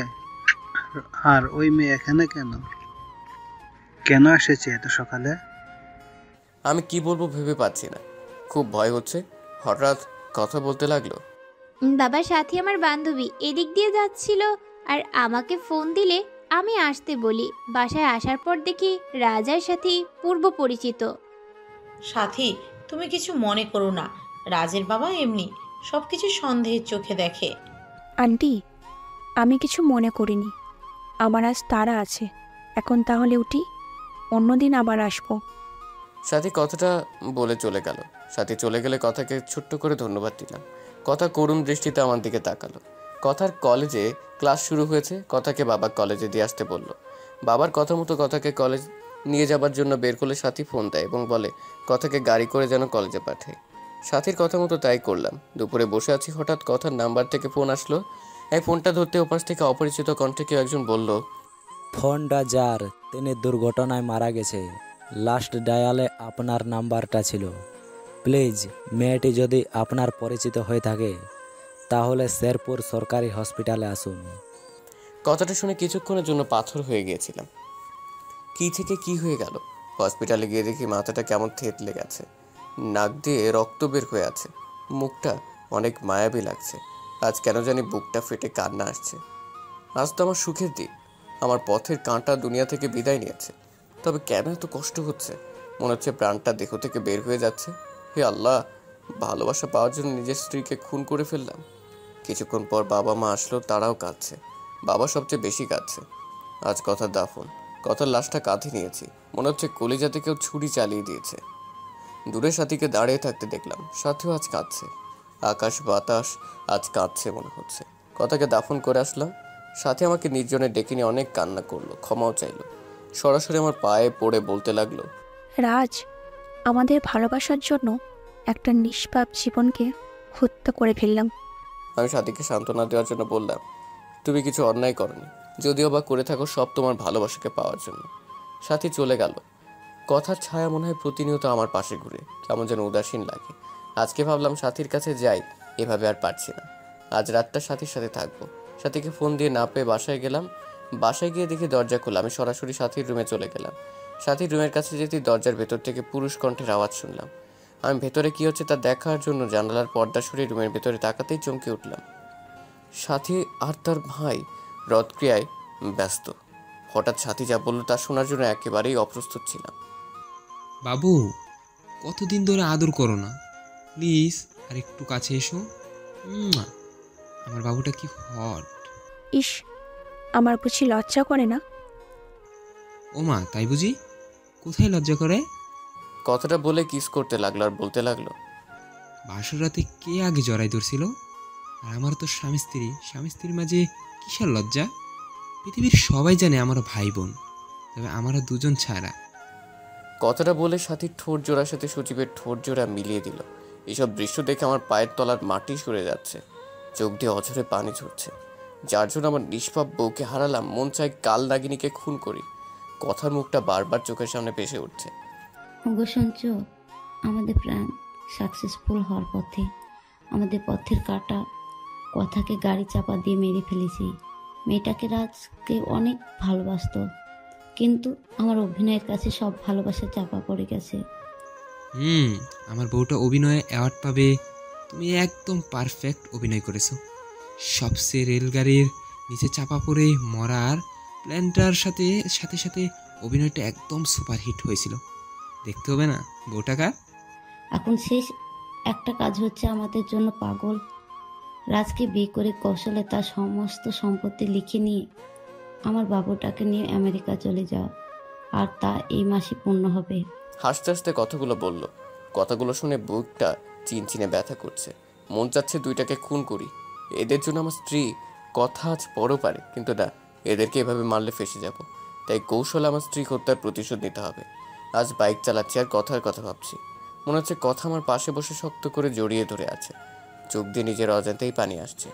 বাড়িতে এসে বাবাকে জড়িয়ে ধরে ছোট্ট বাচ্চার মতো কান্না করে দিলাম। খুব কষ্ট হচ্ছে। বাবা মাথায় হাত বুলিয়ে দিয়ে বলল, আল্লাহর উপর ভরসা রাখ, তিনি সব কিছু ঠিক করে দিবেন। রুমে এসে শুয়ে পড়লাম। চোখ বন্ধ করলে পিচিটাকে দেখতে পাই। খাইতে গেলে মনে হয় কে যেন বলে, তুমি খাবে না? তুমি না খেলে আমিও খাবো না। পারছি না এভাবে আর থাকতে। হঠাৎ ক্রিং ক্রিং করে ফোনটা বাজছে। ফোনের দিকে চেয়ে দেখি কাল নাগিনীটা ফোন দিয়েছে। অনিচ্ছা সত্ত্বেও ফোন ধরলাম। আমার বাবুটা কেমন আছে? আমার বাবুটাকে বড্ড বেশি মিস করছি। বাবুটা একটু আমার সাথে দেখা করবে কি পার্কে? আমার যে বুকটা চিনচিন ব্যথা করছে। এগুলো না। আর অল্প দিনে পরে আমার বাবুটাকে আপন করে পাবো। প্লিজ এসে পড়ো পার্কে। আমি কাল নাগিনীটার ফোনটা কেটে পার্কে চলে গেলাম। পার্কে গিয়ে চুপচাপ পাশে দাঁড়িয়ে আছি। নীল শাড়ি পরেছে, নোংরা শরীরটাকে ঢেকে রেখেছে নীল পোশাকের আড়ালে। যদি কেউ নোংরা মনের কার্যকলাপ দেখতে পারতো, মনে হয় কেউ থুতু পর্যন্ত দিত না শরীরে। কি হলো বাবু? তোমার পছন্দের শাড়ি পরেছি, কেমন লাগছে বললে না তো? কি বলবো? আচ্ছা বাদ দাও, আমার পথের কাটা তো নেই। চলো না, বিয়ে করিনি। তোমাকে ছাড়া রাতগুলো আমার নির্ঘুম কাটে। তুমি যে আমার স্পর্শ দাও। খুব ইচ্ছে হচ্ছে তোমাকে আপন করে নেওয়ার। আলো আমার সেই ইচ্ছা পূর্ণ করবে না? আমি যে তোমাকে নিজের থেকেও বেশি ভালোবাসি। কথাটা বলার সাথে সাথে ঠাস ঠাস করে চড় বসিয়ে দিলাম। আর সহ্য হচ্ছে না। এই তুই আমাকে ভালোবাসিস? তাহলে সজীবকে কি বলছো এসব? সজীব তো আমার ভাইয়া। চোখের পানি ফেলে দিয়ে কথাটা বললো। যে কেউ দেখে কাল নাগিনীটার মায়া পড়ে যাবে, কিন্তু আমি নয়। ছি, তোর লজ্জা করে নিজের স্বামীকে ভাই বলতে, স্বামীকে ভাই বানাতে? আমি সেদিন তোর বাসায় গিয়ে সব দেখেছি আর শুনেছি। তোদের দুটোকে আমি নিজের হাতে খুন করে আমার ফুলের মতো নিষ্পাপ স্ত্রী হত্যার প্রতিশোধ নিব। তার আগে দেখো ভিডিওটা। যদি সাথীকে বিয়ে না করিস, বলবো সাথীকে বিয়ের প্রবলন দেখিয়ে তার সর্বনাশ করেছিস। আর সাথী অন্তঃসত্ত্বা, তাই বুঝে নে কি করবি তুই। পিছন দিকে তাকাতে দেখে সজীব মোবাইল ফোনে সাথীর আর আমার হোটেল রুমের ভিডিও এবং বাসার ভিডিও তুলে রাখছে। এসব দেখে নিজেকে আর কন্ট্রোল করতে পারছি না। ফোনটা আছাড় দিয়ে ভেঙে ফেলি। বাবু খুব রাগ করেছো? এমন হাজারো ভিডিও আছে। বাবু রাগ করে না। আগামী সপ্তাহে আমাদের বিয়ে। তুমি কাজী অফিসে এসো, নয়তো থানাতে পাঠাবো বাসা করতে। আমি আর কিছু বলতে পারলাম না। এসব আমার পাপের ফল। বাসায় এসে কথার ছবিটা বুকে নিয়ে কান্না করে ঘুমিয়ে গেলাম। পরের দিন সকালবেলা টেলিভিশন অন করতেই যা দেখলাম তা দেখার জন্য মোটেও প্রস্তুত ছিলাম না। কারণ খবরে দেখলাম কাল রোড অ্যাক্সিডেন্টে সজীব আর সাথী দুজনেই মারা গিয়েছে। মনে মনে ভাবলাম, আল্লাহর বিচার সবচেয়ে বড় বিচার, যার হাত থেকে কারো রেহাই নেই। পরের দিন কথার পছন্দের নীল শার্টটা বের করে আলমারি খুলে একটা ডায়েরি পেলাম। ডায়েরিটা হাতে নিয়ে বুঝতে পারলাম এটা কথার লেখা ডায়েরি। না পড়া সেই ডায়েরিটা প্রথম পাতা উল্টাতেই নীলকালিতে লেখা দেখলাম। কাল আমার বাসর রাত ছিল। বাসর রাতে সব নারীর জীবনে শ্রেষ্ঠ রাত থাকে, কিন্তু আমি বাসর রাতে স্বামীর হাতের স্পর্শে ঠোঁটের রক্ত ঝরিয়েছি। মা বাবাকে হারিয়ে ভেবেছিলাম স্বামীর পায়ের নিচেই বাকি জীবনটা কাটিয়ে দিব, কিন্তু আল্লাহ যার কপালে সুখ রাখেনি সে কিভাবে সুখী হবে। প্রতিদিন মাঝরাতে সবাই যখন ঘুমিয়ে থাকতো, একা ঘুম থেকে উঠে পড়তাম, আল্লাহর কাছে মাঝরাতে স্বামীকে চেয়ে কান্না করতাম। যেদিন আমার স্বামীর সাথে প্রথম যৌন সম্ভ্রম হলো, সেদিন সব কষ্ট ভুলে গিয়েছিলাম। মনে মনে আল্লাহর দরবারে লক্ষ কোটি শুকরিয়া জানিয়েছিলাম আমার বরকে আমার করে দিয়েছে। কিন্তু পরের দিন যখন জন্ম নিয়ন্ত্রণ পিল নিয়ে এসে খেতে বলে, মুহূর্তে পৃথিবীটা ওলটপালট হয়ে যায়। বাধ্য করে আমাকে জন্ম নিয়ন্ত্রণ পিল খাওয়ায়। আল্লাহর কাছে কত কেঁদেছি সন্তানটাকে গর্ভে ধারণ করার জন্য। খুব কষ্ট হতো, বুকের ভেতরটা ফেটে কান্না আসতো যখন দেখলাম আমার স্বামী সাথী নামের মেয়েটার সাথে অবৈধ কাজ করে। নিজের যখন তাদের কুকর্ম ঢেকে রাখার জন্য দরজা টেনে দেই, বাবাকে বলি যে সাথী আমার ফ্রেন্ড। নিজের স্বামীকে বাঁচাতে নিজের ভালোবাসা অধিকার বিসর্জন দিয়েছি। সবচেয়ে কষ্ট লেগেছে সেদিন, যেদিন শুনেছি আমাকে মারার জন্য আমার স্বামী আর সাথী প্ল্যান করছে। সব জেনেও মনকে এ বলে সান্ত্বনা দিয়েছি যে রাত যদি আমার জীবনের বিনিময়ে সুখে থাকে তাহলে আমিই সার্থক। ডায়েরিটা পড়ে নিজেকে ঠিক রাখতে পারলাম না। পেছন দিকে তাকাতেই দেখি কথা কান্না করছে। এই কথা, কাঁদো কেন? তোমাকে কষ্ট দিয়েছি, তার ফল ভোগ করছি। এই রাজ, কি হয়েছে? কার সাথে কথা বলছিস? মা কথা বলো না, কথা কান্না করছে। ওকে আমি না খুব কষ্ট দিয়েছি মা। মা বাবা আমাকে হসপিটালে নিয়ে গেল। এখন আমার কোনো চিন্তা নেই, কথাকে সাথে নিয়ে ঘুমাই। শালার ডাক্তার নাকি বলে আমি পাগল হয়ে গেছি। শালার পড়ালেখা করে পাগল হয়েছে, আমাকে পাগল বলে, কত বড় সাহস! আর একবার যখন পাগল বলছে তখন গলা ধাক্কা দিয়ে ফেলে দিয়েছি। আমাকে জোর করে এক রুমে আটকে রেখেছে। রুমে শুধু আমি আর কথা। নার্সকে জিজ্ঞেস করলাম আমি এখন কোথায়। নার্স বলল, আপনি এখন পাবনায় আছেন আপনার বউ কথার সাথে। কথাটা বলে একটা কিসে যেন ইঞ্জেকশন দিয়ে দিল। ঘুম থেকে উঠে দেখি কথা আমার দিকে চেয়ে হাসছে। বাবা মা আসছে। বাবাকে বললাম, বাবা আমার এখানে থাকতে ভালো লাগে না, আমাকে তোমাদের সাথে নিয়ে চলো, সাথে তোমাদের বৌমা কথাকেও নিয়ে চলো। ও বাবা, কাঁদছো কেন? আমাকে এখান থেকে নিয়ে যাবে না? জানো বাবা, এখানে কেউ আমার সাথে কথা বলে না, শুধু কথা ছাড়া। বাবা আমাকে নিয়ে চলো না, আমি থাকবো না। কথাগুলো বলেই কাঁদতে লাগলাম। বাবা মাকে নিয়ে চলে গেল। তারপর নার্স এসে ইঞ্জেকশন দিয়ে গেল। তারপর আর কিছু মনে নেই, সবসময় কথার সাথে কথা বলতাম। এদিকে আজ মা বাবা আমাকে নিতে আসছে। এখন কথা আমার সাথে কথা বলে না। আমি জানি কথা মারা গেছে। মা বাবা বাসায় নিয়ে বলল, রাজ বাবা, তুমি 5 বছর পাগল হয়ে পাবনা মানসিক হসপিটালে ছিলে। এই 2 বছরে অনেক পরিবর্তন হয়ে গেছে। আমরা আজ নিঃস্ব, ব্যবসাতে ক্ষতি হয়েছে, ব্যাংকের লোকদের ঋণ পরিশোধ করতে বাড়িটা বিক্রি করে দিছি। এখন এই বাসাতে ভাড়া আছি। বাবার কথাগুলো শুনে নিজের অজান্তেই চোখের কোণে পানি চলে আসলো। আমার বাবা এই বয়সে অফিসে কাজ করে। মনে মনে ভাবলো আমার কোনো জব করতে হবে। যেই ভাবা সেই কাজ। কয়েক জায়গায় আবেদন করলাম, সাথে একটা প্রাইভেট প্রতিষ্ঠানে শিক্ষকতা করার জন্য আবেদন করলাম। সপ্তাহখানেক পর নোটিশ আসলো, সে প্রতিষ্ঠানে আমাকে জয়েন করতে বলেছে। দিনগুলো ভালোই কাটছিল, কিন্তু প্রতি রাতেই কথার স্মৃতি আমাকে ঘুমোতে দেয় না। কথার সেই দুষ্টুমিগুলো আজও আমাকে কাঁদায়। প্রতি রাতে কথার ছবি বুকে নিয়ে ঘুমায়। খুব কষ্ট হয় মাঝরাতে মোনাজাতে শুধু একটা কথাই বলি, আল্লাহ আমার স্ত্রীকে ভালো রেখো। এদিকে স্কুলে একটা বাচ্চাকে দেখে খুব অবাক হয়ে গেলাম। কি সুন্দর করে হাসে, ঠিক কথার মতো। কি মায়াবে চাহনি, মনে হচ্ছে কথার প্রতিচ্ছবি তার মাঝে দেখতে পাচ্ছি। আমি এটাকে ডাক দিয়ে বললাম, তোমার নাম কি মামুনি?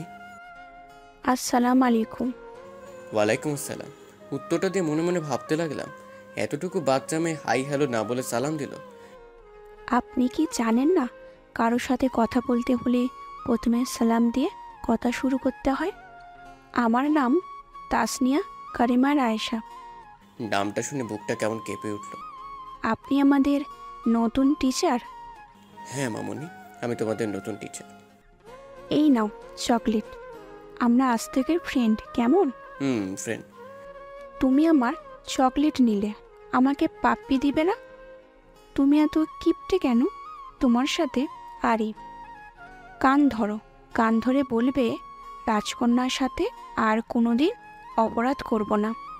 তুমি জানো না রায়শা নামের অর্থ হলো রানী। আমি না তোমার টিচার? টিচারকে কান ধরতে বলা লাগে? টিচার না ছাই, তুমি এখন আমার বন্ধু। কিছুক্ষণ আগে চকলেট দিয়ে বন্ধু বানিয়েছি। তোমার টিচারগিরি ক্লাসে দেখাবে। এখন কান ধরো, নইলে ফাইন ধরবো। কথাগুলো বলেই মুখে চেপে হেসে দিল। আমি কি বলবো ভেবে পাচ্ছি না, খুব হাসি পাচ্ছে। মেয়েটার চোখের দিকে তাকিয়ে দেখি রাগী লুক নিয়ে তাকিয়ে আছে। কি হলো, আমার কথা বুঝোনি? বন্ধু হলে কেন? বন্ধু হয়েছো যেহেতু কান ধরে বলো, আর এমন অপরাধ হবে না। যদি না কান ধরো তাহলে দাঁত পড়ে যাবে, আর দাঁত পড়ে গেলে বিয়ে হবে না। রাইজার কথা শুনে কান ধরে বললাম, আমার ভুল হয়ে গেছে, আর এমন ভুল হবে না। না। মেয়েটাকে টান দিয়ে কোলে নিয়ে গালে মুখে চুমো দিয়ে বললাম, মামুনি এখন হয়েছে? বেশ হয়েছে। তুমি সত্যিই অনেক ভালো। হঠাৎ পাশ থেকে 10 বছরের মতো একটা বাচ্চা মেয়ে রিচি এসে বলল, রাইসা আব্বু এসেছে, চলো, দাঁড়িয়ে আছে। ও আপু, তুমি আমার ফ্রেন্ডের সাথে পরিচয় হয়ে নাও। এই যে স্যার, এটা আমার আপু রিচি। রিচি আপু, আমার স্যারকে সালাম দাও। আসসালামু আলাইকুম, আমি রিচি। স্যার আজকে আসি? হঠাৎ দিকে একটা ভদ্রলোক এসে রাইসাকে কোলে তুলে নিল। রাইসা বাবাই বাবাই বলে লোকটাকে জড়িয়ে ধরল। লোকটা রাইসা আর রিচিকে নিয়ে গাড়ি করে চলে গেল। মনে মনে ভাবলাম, আজ যদি কথা বেঁচে থাকতো তাহলে আমাদের সন্তানটা ঠিক এতটুকুই বড় হইতো। নিজের অজান্তেই চোখের পাতাটা ভিজে উঠল। কথার চাঁদ মুখটা ভেসে উঠছে স্মৃতিপটে। এদিকে বাসায় এসে দেখি বাবা অসুস্থ। বাবাকে নিয়ে হসপিটালে গেলাম। ডাক্তারের রুমে গিয়ে সেই লোকটাকে দেখলাম কেমন বিচলিত ভঙ্গিতে বসে আছে। ডাক্তার লোকটিকে বলল, রফিক সাহেব, যদিও নেগেটিভ রক্ত না পাওয়া যায় 4 ঘন্টার ভেতর, তাহলে আপনার মেয়েকে বাঁচানো সম্ভব না। এদিকে আমি একজন ডাক্তারকে নিয়ে বাবাকে দেখালাম। ডাক্তার বলল, তেমন কিছু না, প্রেশারটা একটু বেড়েছে। বাবার বেড থেকে বের হয়ে পাশের বেডের দিকে তাকাতে বুকটা কেমন যেন হু হু করে কেঁদে উঠল। কি মায়াবী মুখটা, কেমন যেন অন্ধকারে ঢাকা পড়ে গেছে। মুখে অক্সিজেন মাস্ক লাগানো, মনে হচ্ছে আমার নিজের আপন কেউ। কেন এতটা কষ্ট হচ্ছে মেয়েটাকে দেখে? বুকের ভেতর চিনচিনে ব্যথা করছে। ডাক্তার রুমে গিয়ে বললাম, মেয়েটার কি হয়েছে? পাশ থেকে লোকটি বলল, কালকে স্কুল থেকে আসার সময় গাড়ি দুর্ঘটনা হয়, প্রচুর ব্লাড যায়, মাথায় অনেক আঘাত পেয়েছে। তার মা মেয়ের খবর শুনে অজ্ঞান হয়ে পড়ে আছে। মেয়েটার যদি কিছু হয়ে যায় মা বাঁচবে না। যদি এখন রক্ত পাওয়া না যায়, আল্লাহ যে কি করবেন। কথাটা বলে কেঁদে দিল। এদিকে এক নার্স এসে বলল, স্যার, ঢাকার আশেপাশে প্রায় সব ব্লাড ব্যাংকে খবর নিয়েছি, কিন্তু কোথাও রক্ত পাওয়া গেল না। এদিকে পেশেন্টের অবস্থা ভালো না, জানি না কি হবে। নার্সের কথাটা শুনে রফিক সাহেব কেঁদে দিলেন। আমার জানি কথাগুলো শুনে খুব কষ্ট হচ্ছে। আমি ডাক্তার সাহেবকে বললাম, ডাক্তার সাহেব, আমি রক্ত দেব, আমার রক্ত গ্রুপ ও নেগেটিভ। ডাক্তার তাড়াহুড়ো করে আমায় নিয়ে শুয়ে দিলেন। 2 ব্যাগ রক্ত নিয়ে রাইসাকে দিল। আমি কিছুক্ষণ শুয়ে থেকে বাবার কাছে চলে আসলাম। পরের দিন বাবাকে নিয়ে বাসায় ফিরি। হসপিটাল থেকে আসার সময় রাইসার বেডের দিকে তাকিয়ে দেখি একটা মেয়ে রাইসাকে জড়িয়ে ধরে আছে। মনে হচ্ছে এটাই রাইসার মা, কিন্তু মানুষটাকে খুব পরিচিত লাগছে। এক ধ্যানে তাকিয়ে আছে মেয়েটার দিকে। কিরে রাজ, বাসায় যাবি না? এভাবে দাঁড়িয়ে পড়লি যে? বাবার কথা শুনে খানিকটা চমকে বললাম, চলো বাবা। বাবাকে নিয়ে বাসায় আসার পর বিছানায় গাটা এলিয়ে দেই। পরের দিন হঠাৎ কে যেন দরজা নক করছে। আমি দরজাটা খুলতে আমার মাথাটা ঘুরতে লাগলো, পা দুটো কাঁপছে। কথা, তুমি বেঁচে আছো? হ্যাঁ, বেঁচে আছি। তুমি কিভাবে ভেবেছিলে আমি মরে গেছি? যাকে আল্লাহ বাঁচায় তাকে কেউ রক্ষা করতে পারে না। কিন্তু আমি যে স্পষ্ট দেখেছি সেটা তুমি রোড অ্যাক্সিডেন্টে মারা গিয়েছো। তুমি ভুল দেখেছো। তুমি জানো না এই পৃথিবীতে একজন মানুষের ন্যায় আরও 7 জন মানুষ রয়েছে। আচ্ছা বাদ দাও, এই নাও আমার বিয়ের কার্ড।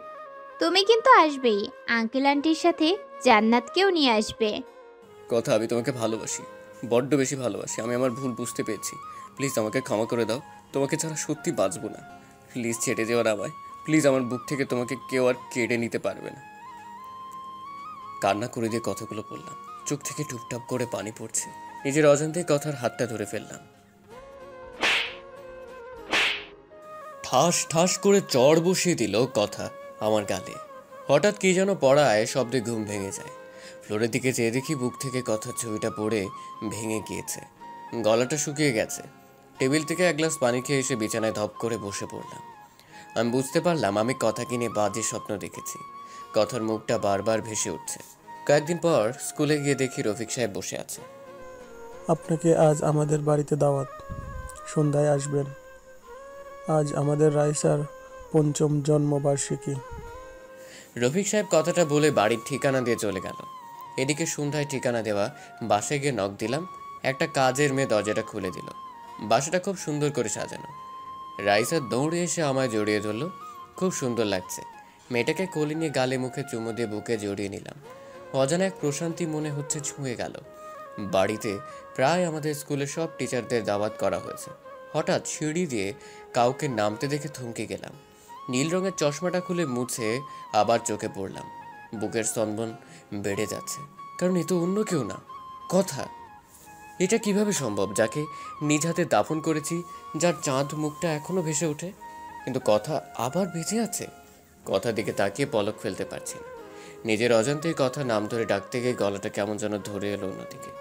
পাশ থেকে কে যেন বলে উঠল, তানিয়া, তোমার স্বাস্থ্য এত লেট হয় কেন? কখন থেকে সবাই অপেক্ষায় করছে। আমি কিছু ভাবতে পারছি না। এদিকে রফিক সাহেব কথার হাত ধরে নামাচ্ছে। কথার সাথে কয়েকবার চোখাচোখি হয়েছে, কিন্তু কোনো কথা হয়নি। এদিকে রাইসার জন্মদিনের কেক কাটার পর কাঁধে কারো হাতে স্পর্শ পেলাম। পেছন দিকে তাকাতেই দেখি কথা। আসসালামু আলাইকুম, আমি তানিয়া রেজওয়ান রফিক। ওয়ালাইকুম আসসালাম, কেমন আছেন? জি ভালো, আপনার কাছে অনেক কৃতজ্ঞ।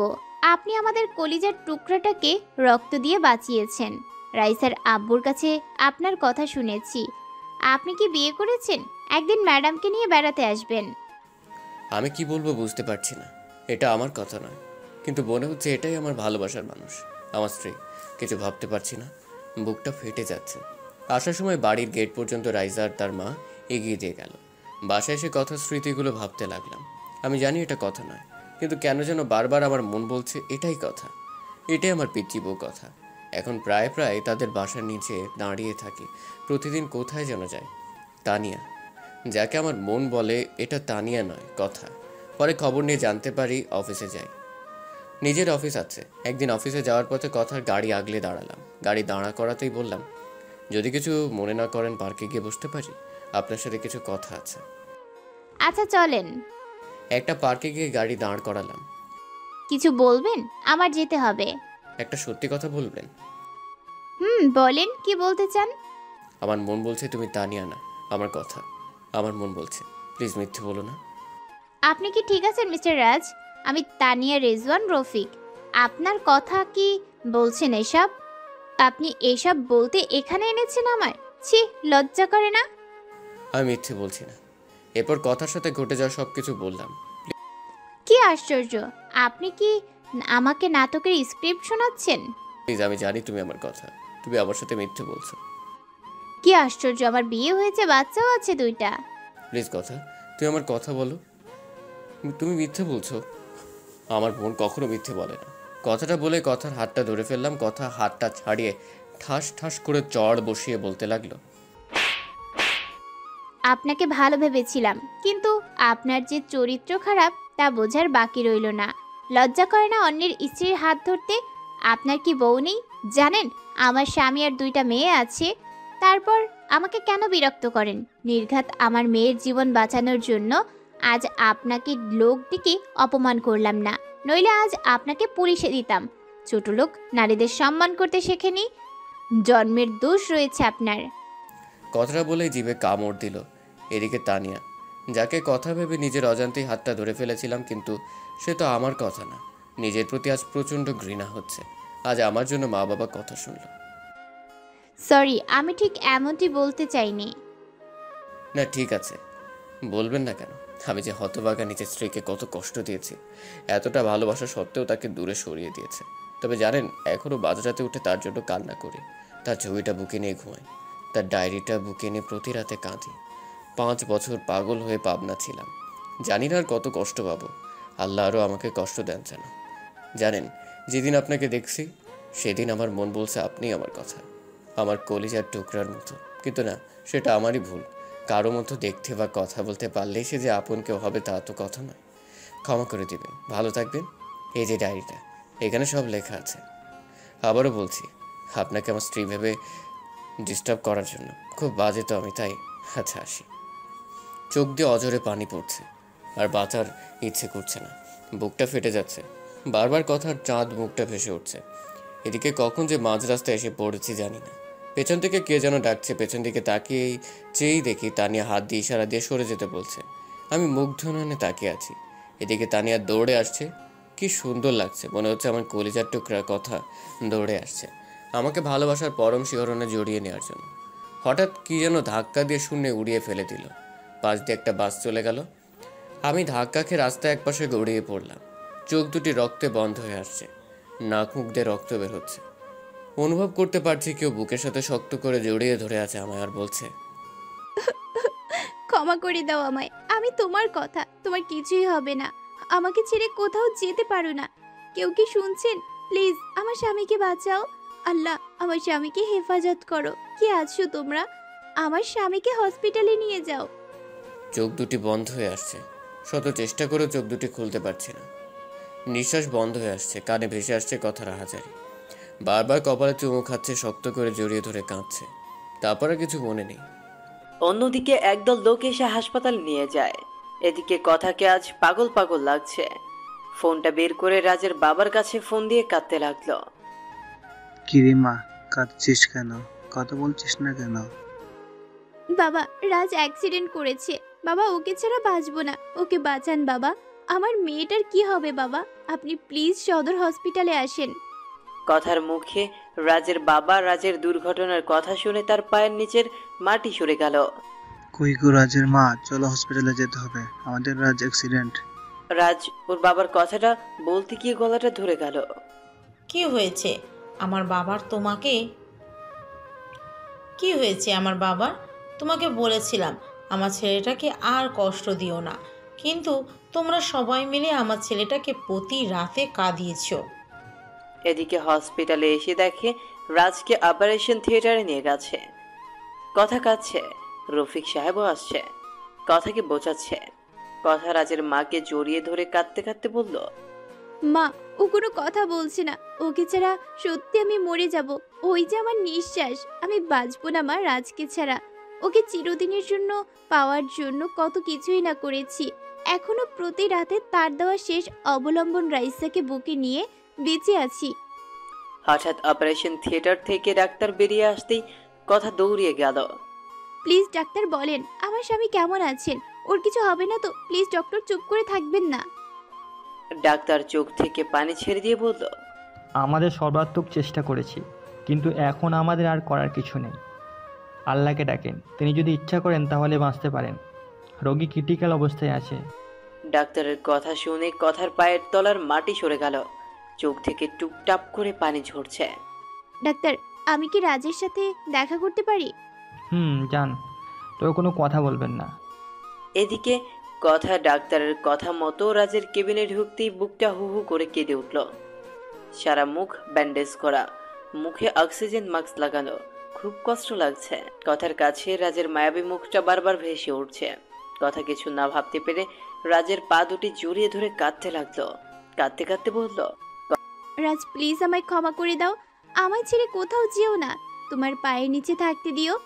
তোমার পায়ের নিচে যে আমার সব সুখ। আমি তোমাকে অনেক কষ্ট দিয়েছি, প্লিজ আমায় ছেড়ে দিও না। তুমি না বলেছো তোমার যদি কখনো মেয়ে হয় নাম রাইসা রাখবে? তুমি জানো না রাইসা তোমার আর আমার মেয়ে? জানো তোমার মেয়ে জানে তুমি ওর বাবা। কতবার তোমাকে বাবা ডেকে বুকে জড়িয়ে নিতে চেয়েছিল, কিন্তু আমি তোমাকে বাবা বলে ডাকতে দেইনি। তুমি তোমার মেয়েকে বুকে জড়িয়ে নেবে না?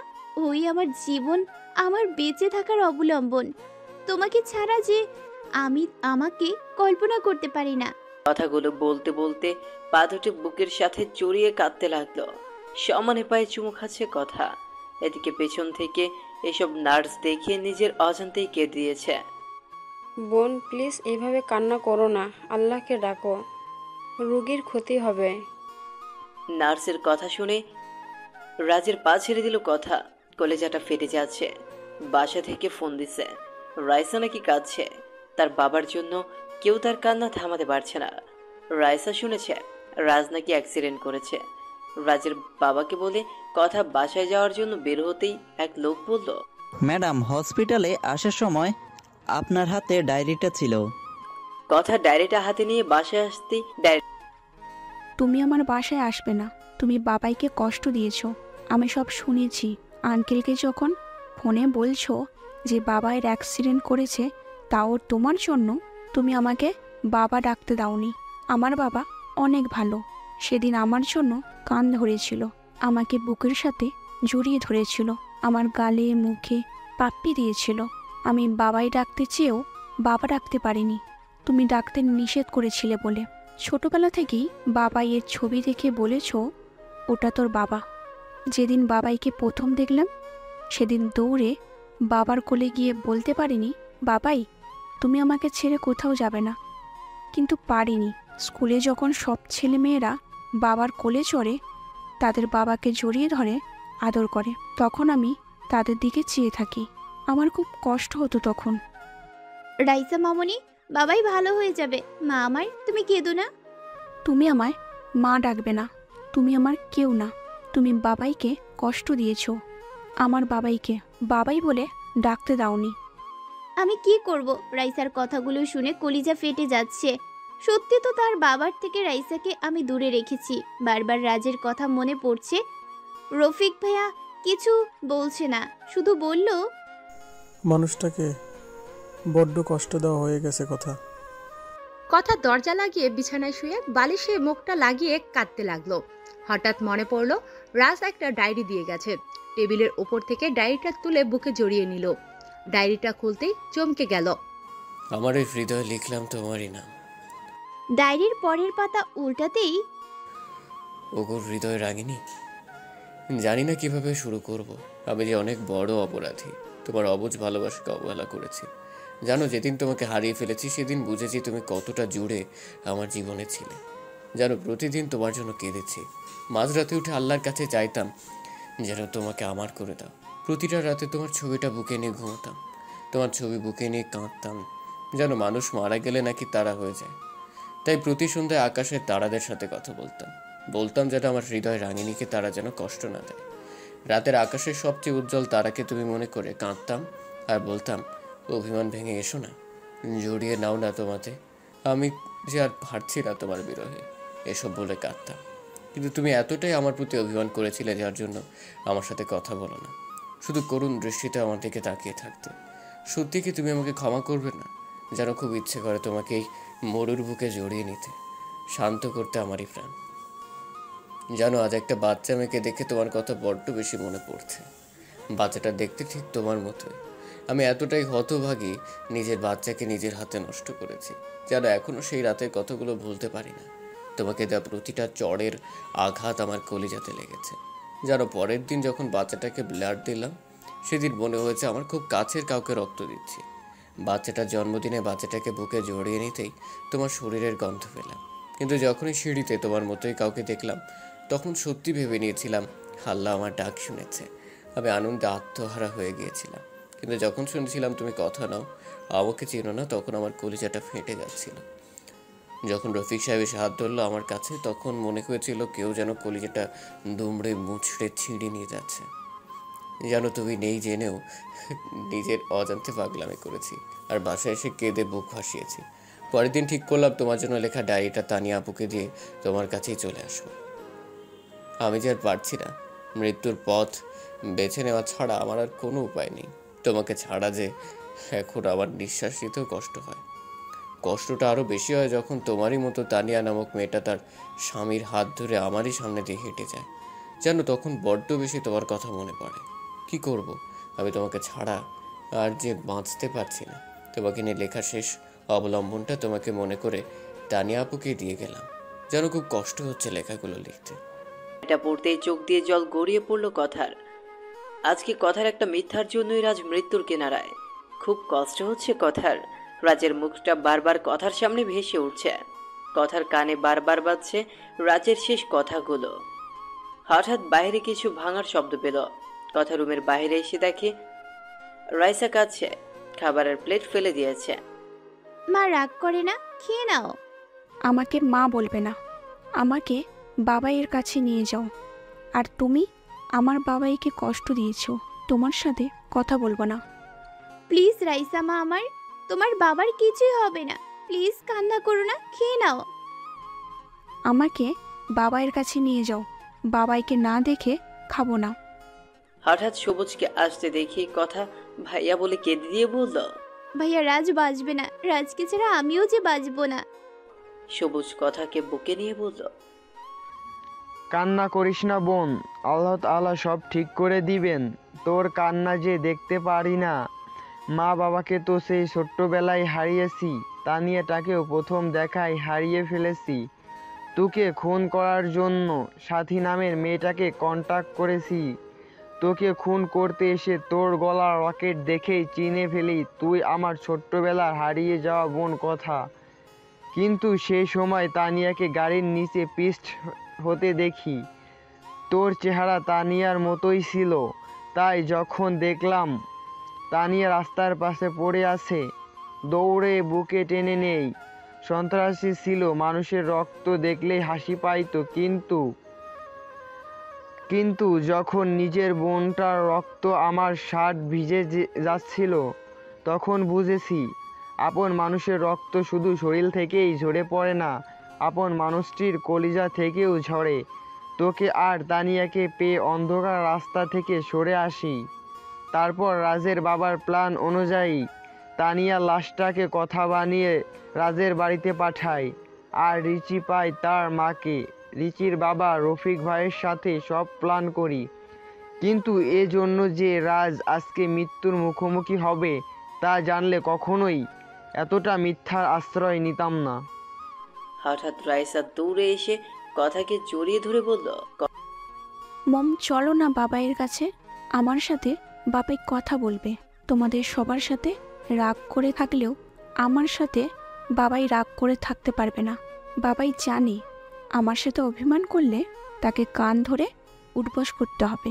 কথাকে কিছু বলতে দেওয়ার আগেই রাইসা কথাকে জোর করে গাড়িতে তুলে নিয়ে গাড়ি চালাতে বলল। কথা রাইসাকে নিয়ে হসপিটালে আসতেই রাজের বাবার সাথে দেখা হয়। মারে, কেমন আছিস? বাবা, আমি সত্যি অনেক বড় অপরাধী হয়ে গেলাম। নিজের স্বামীকে কোনো স্ত্রী এতটা কষ্ট দিত না।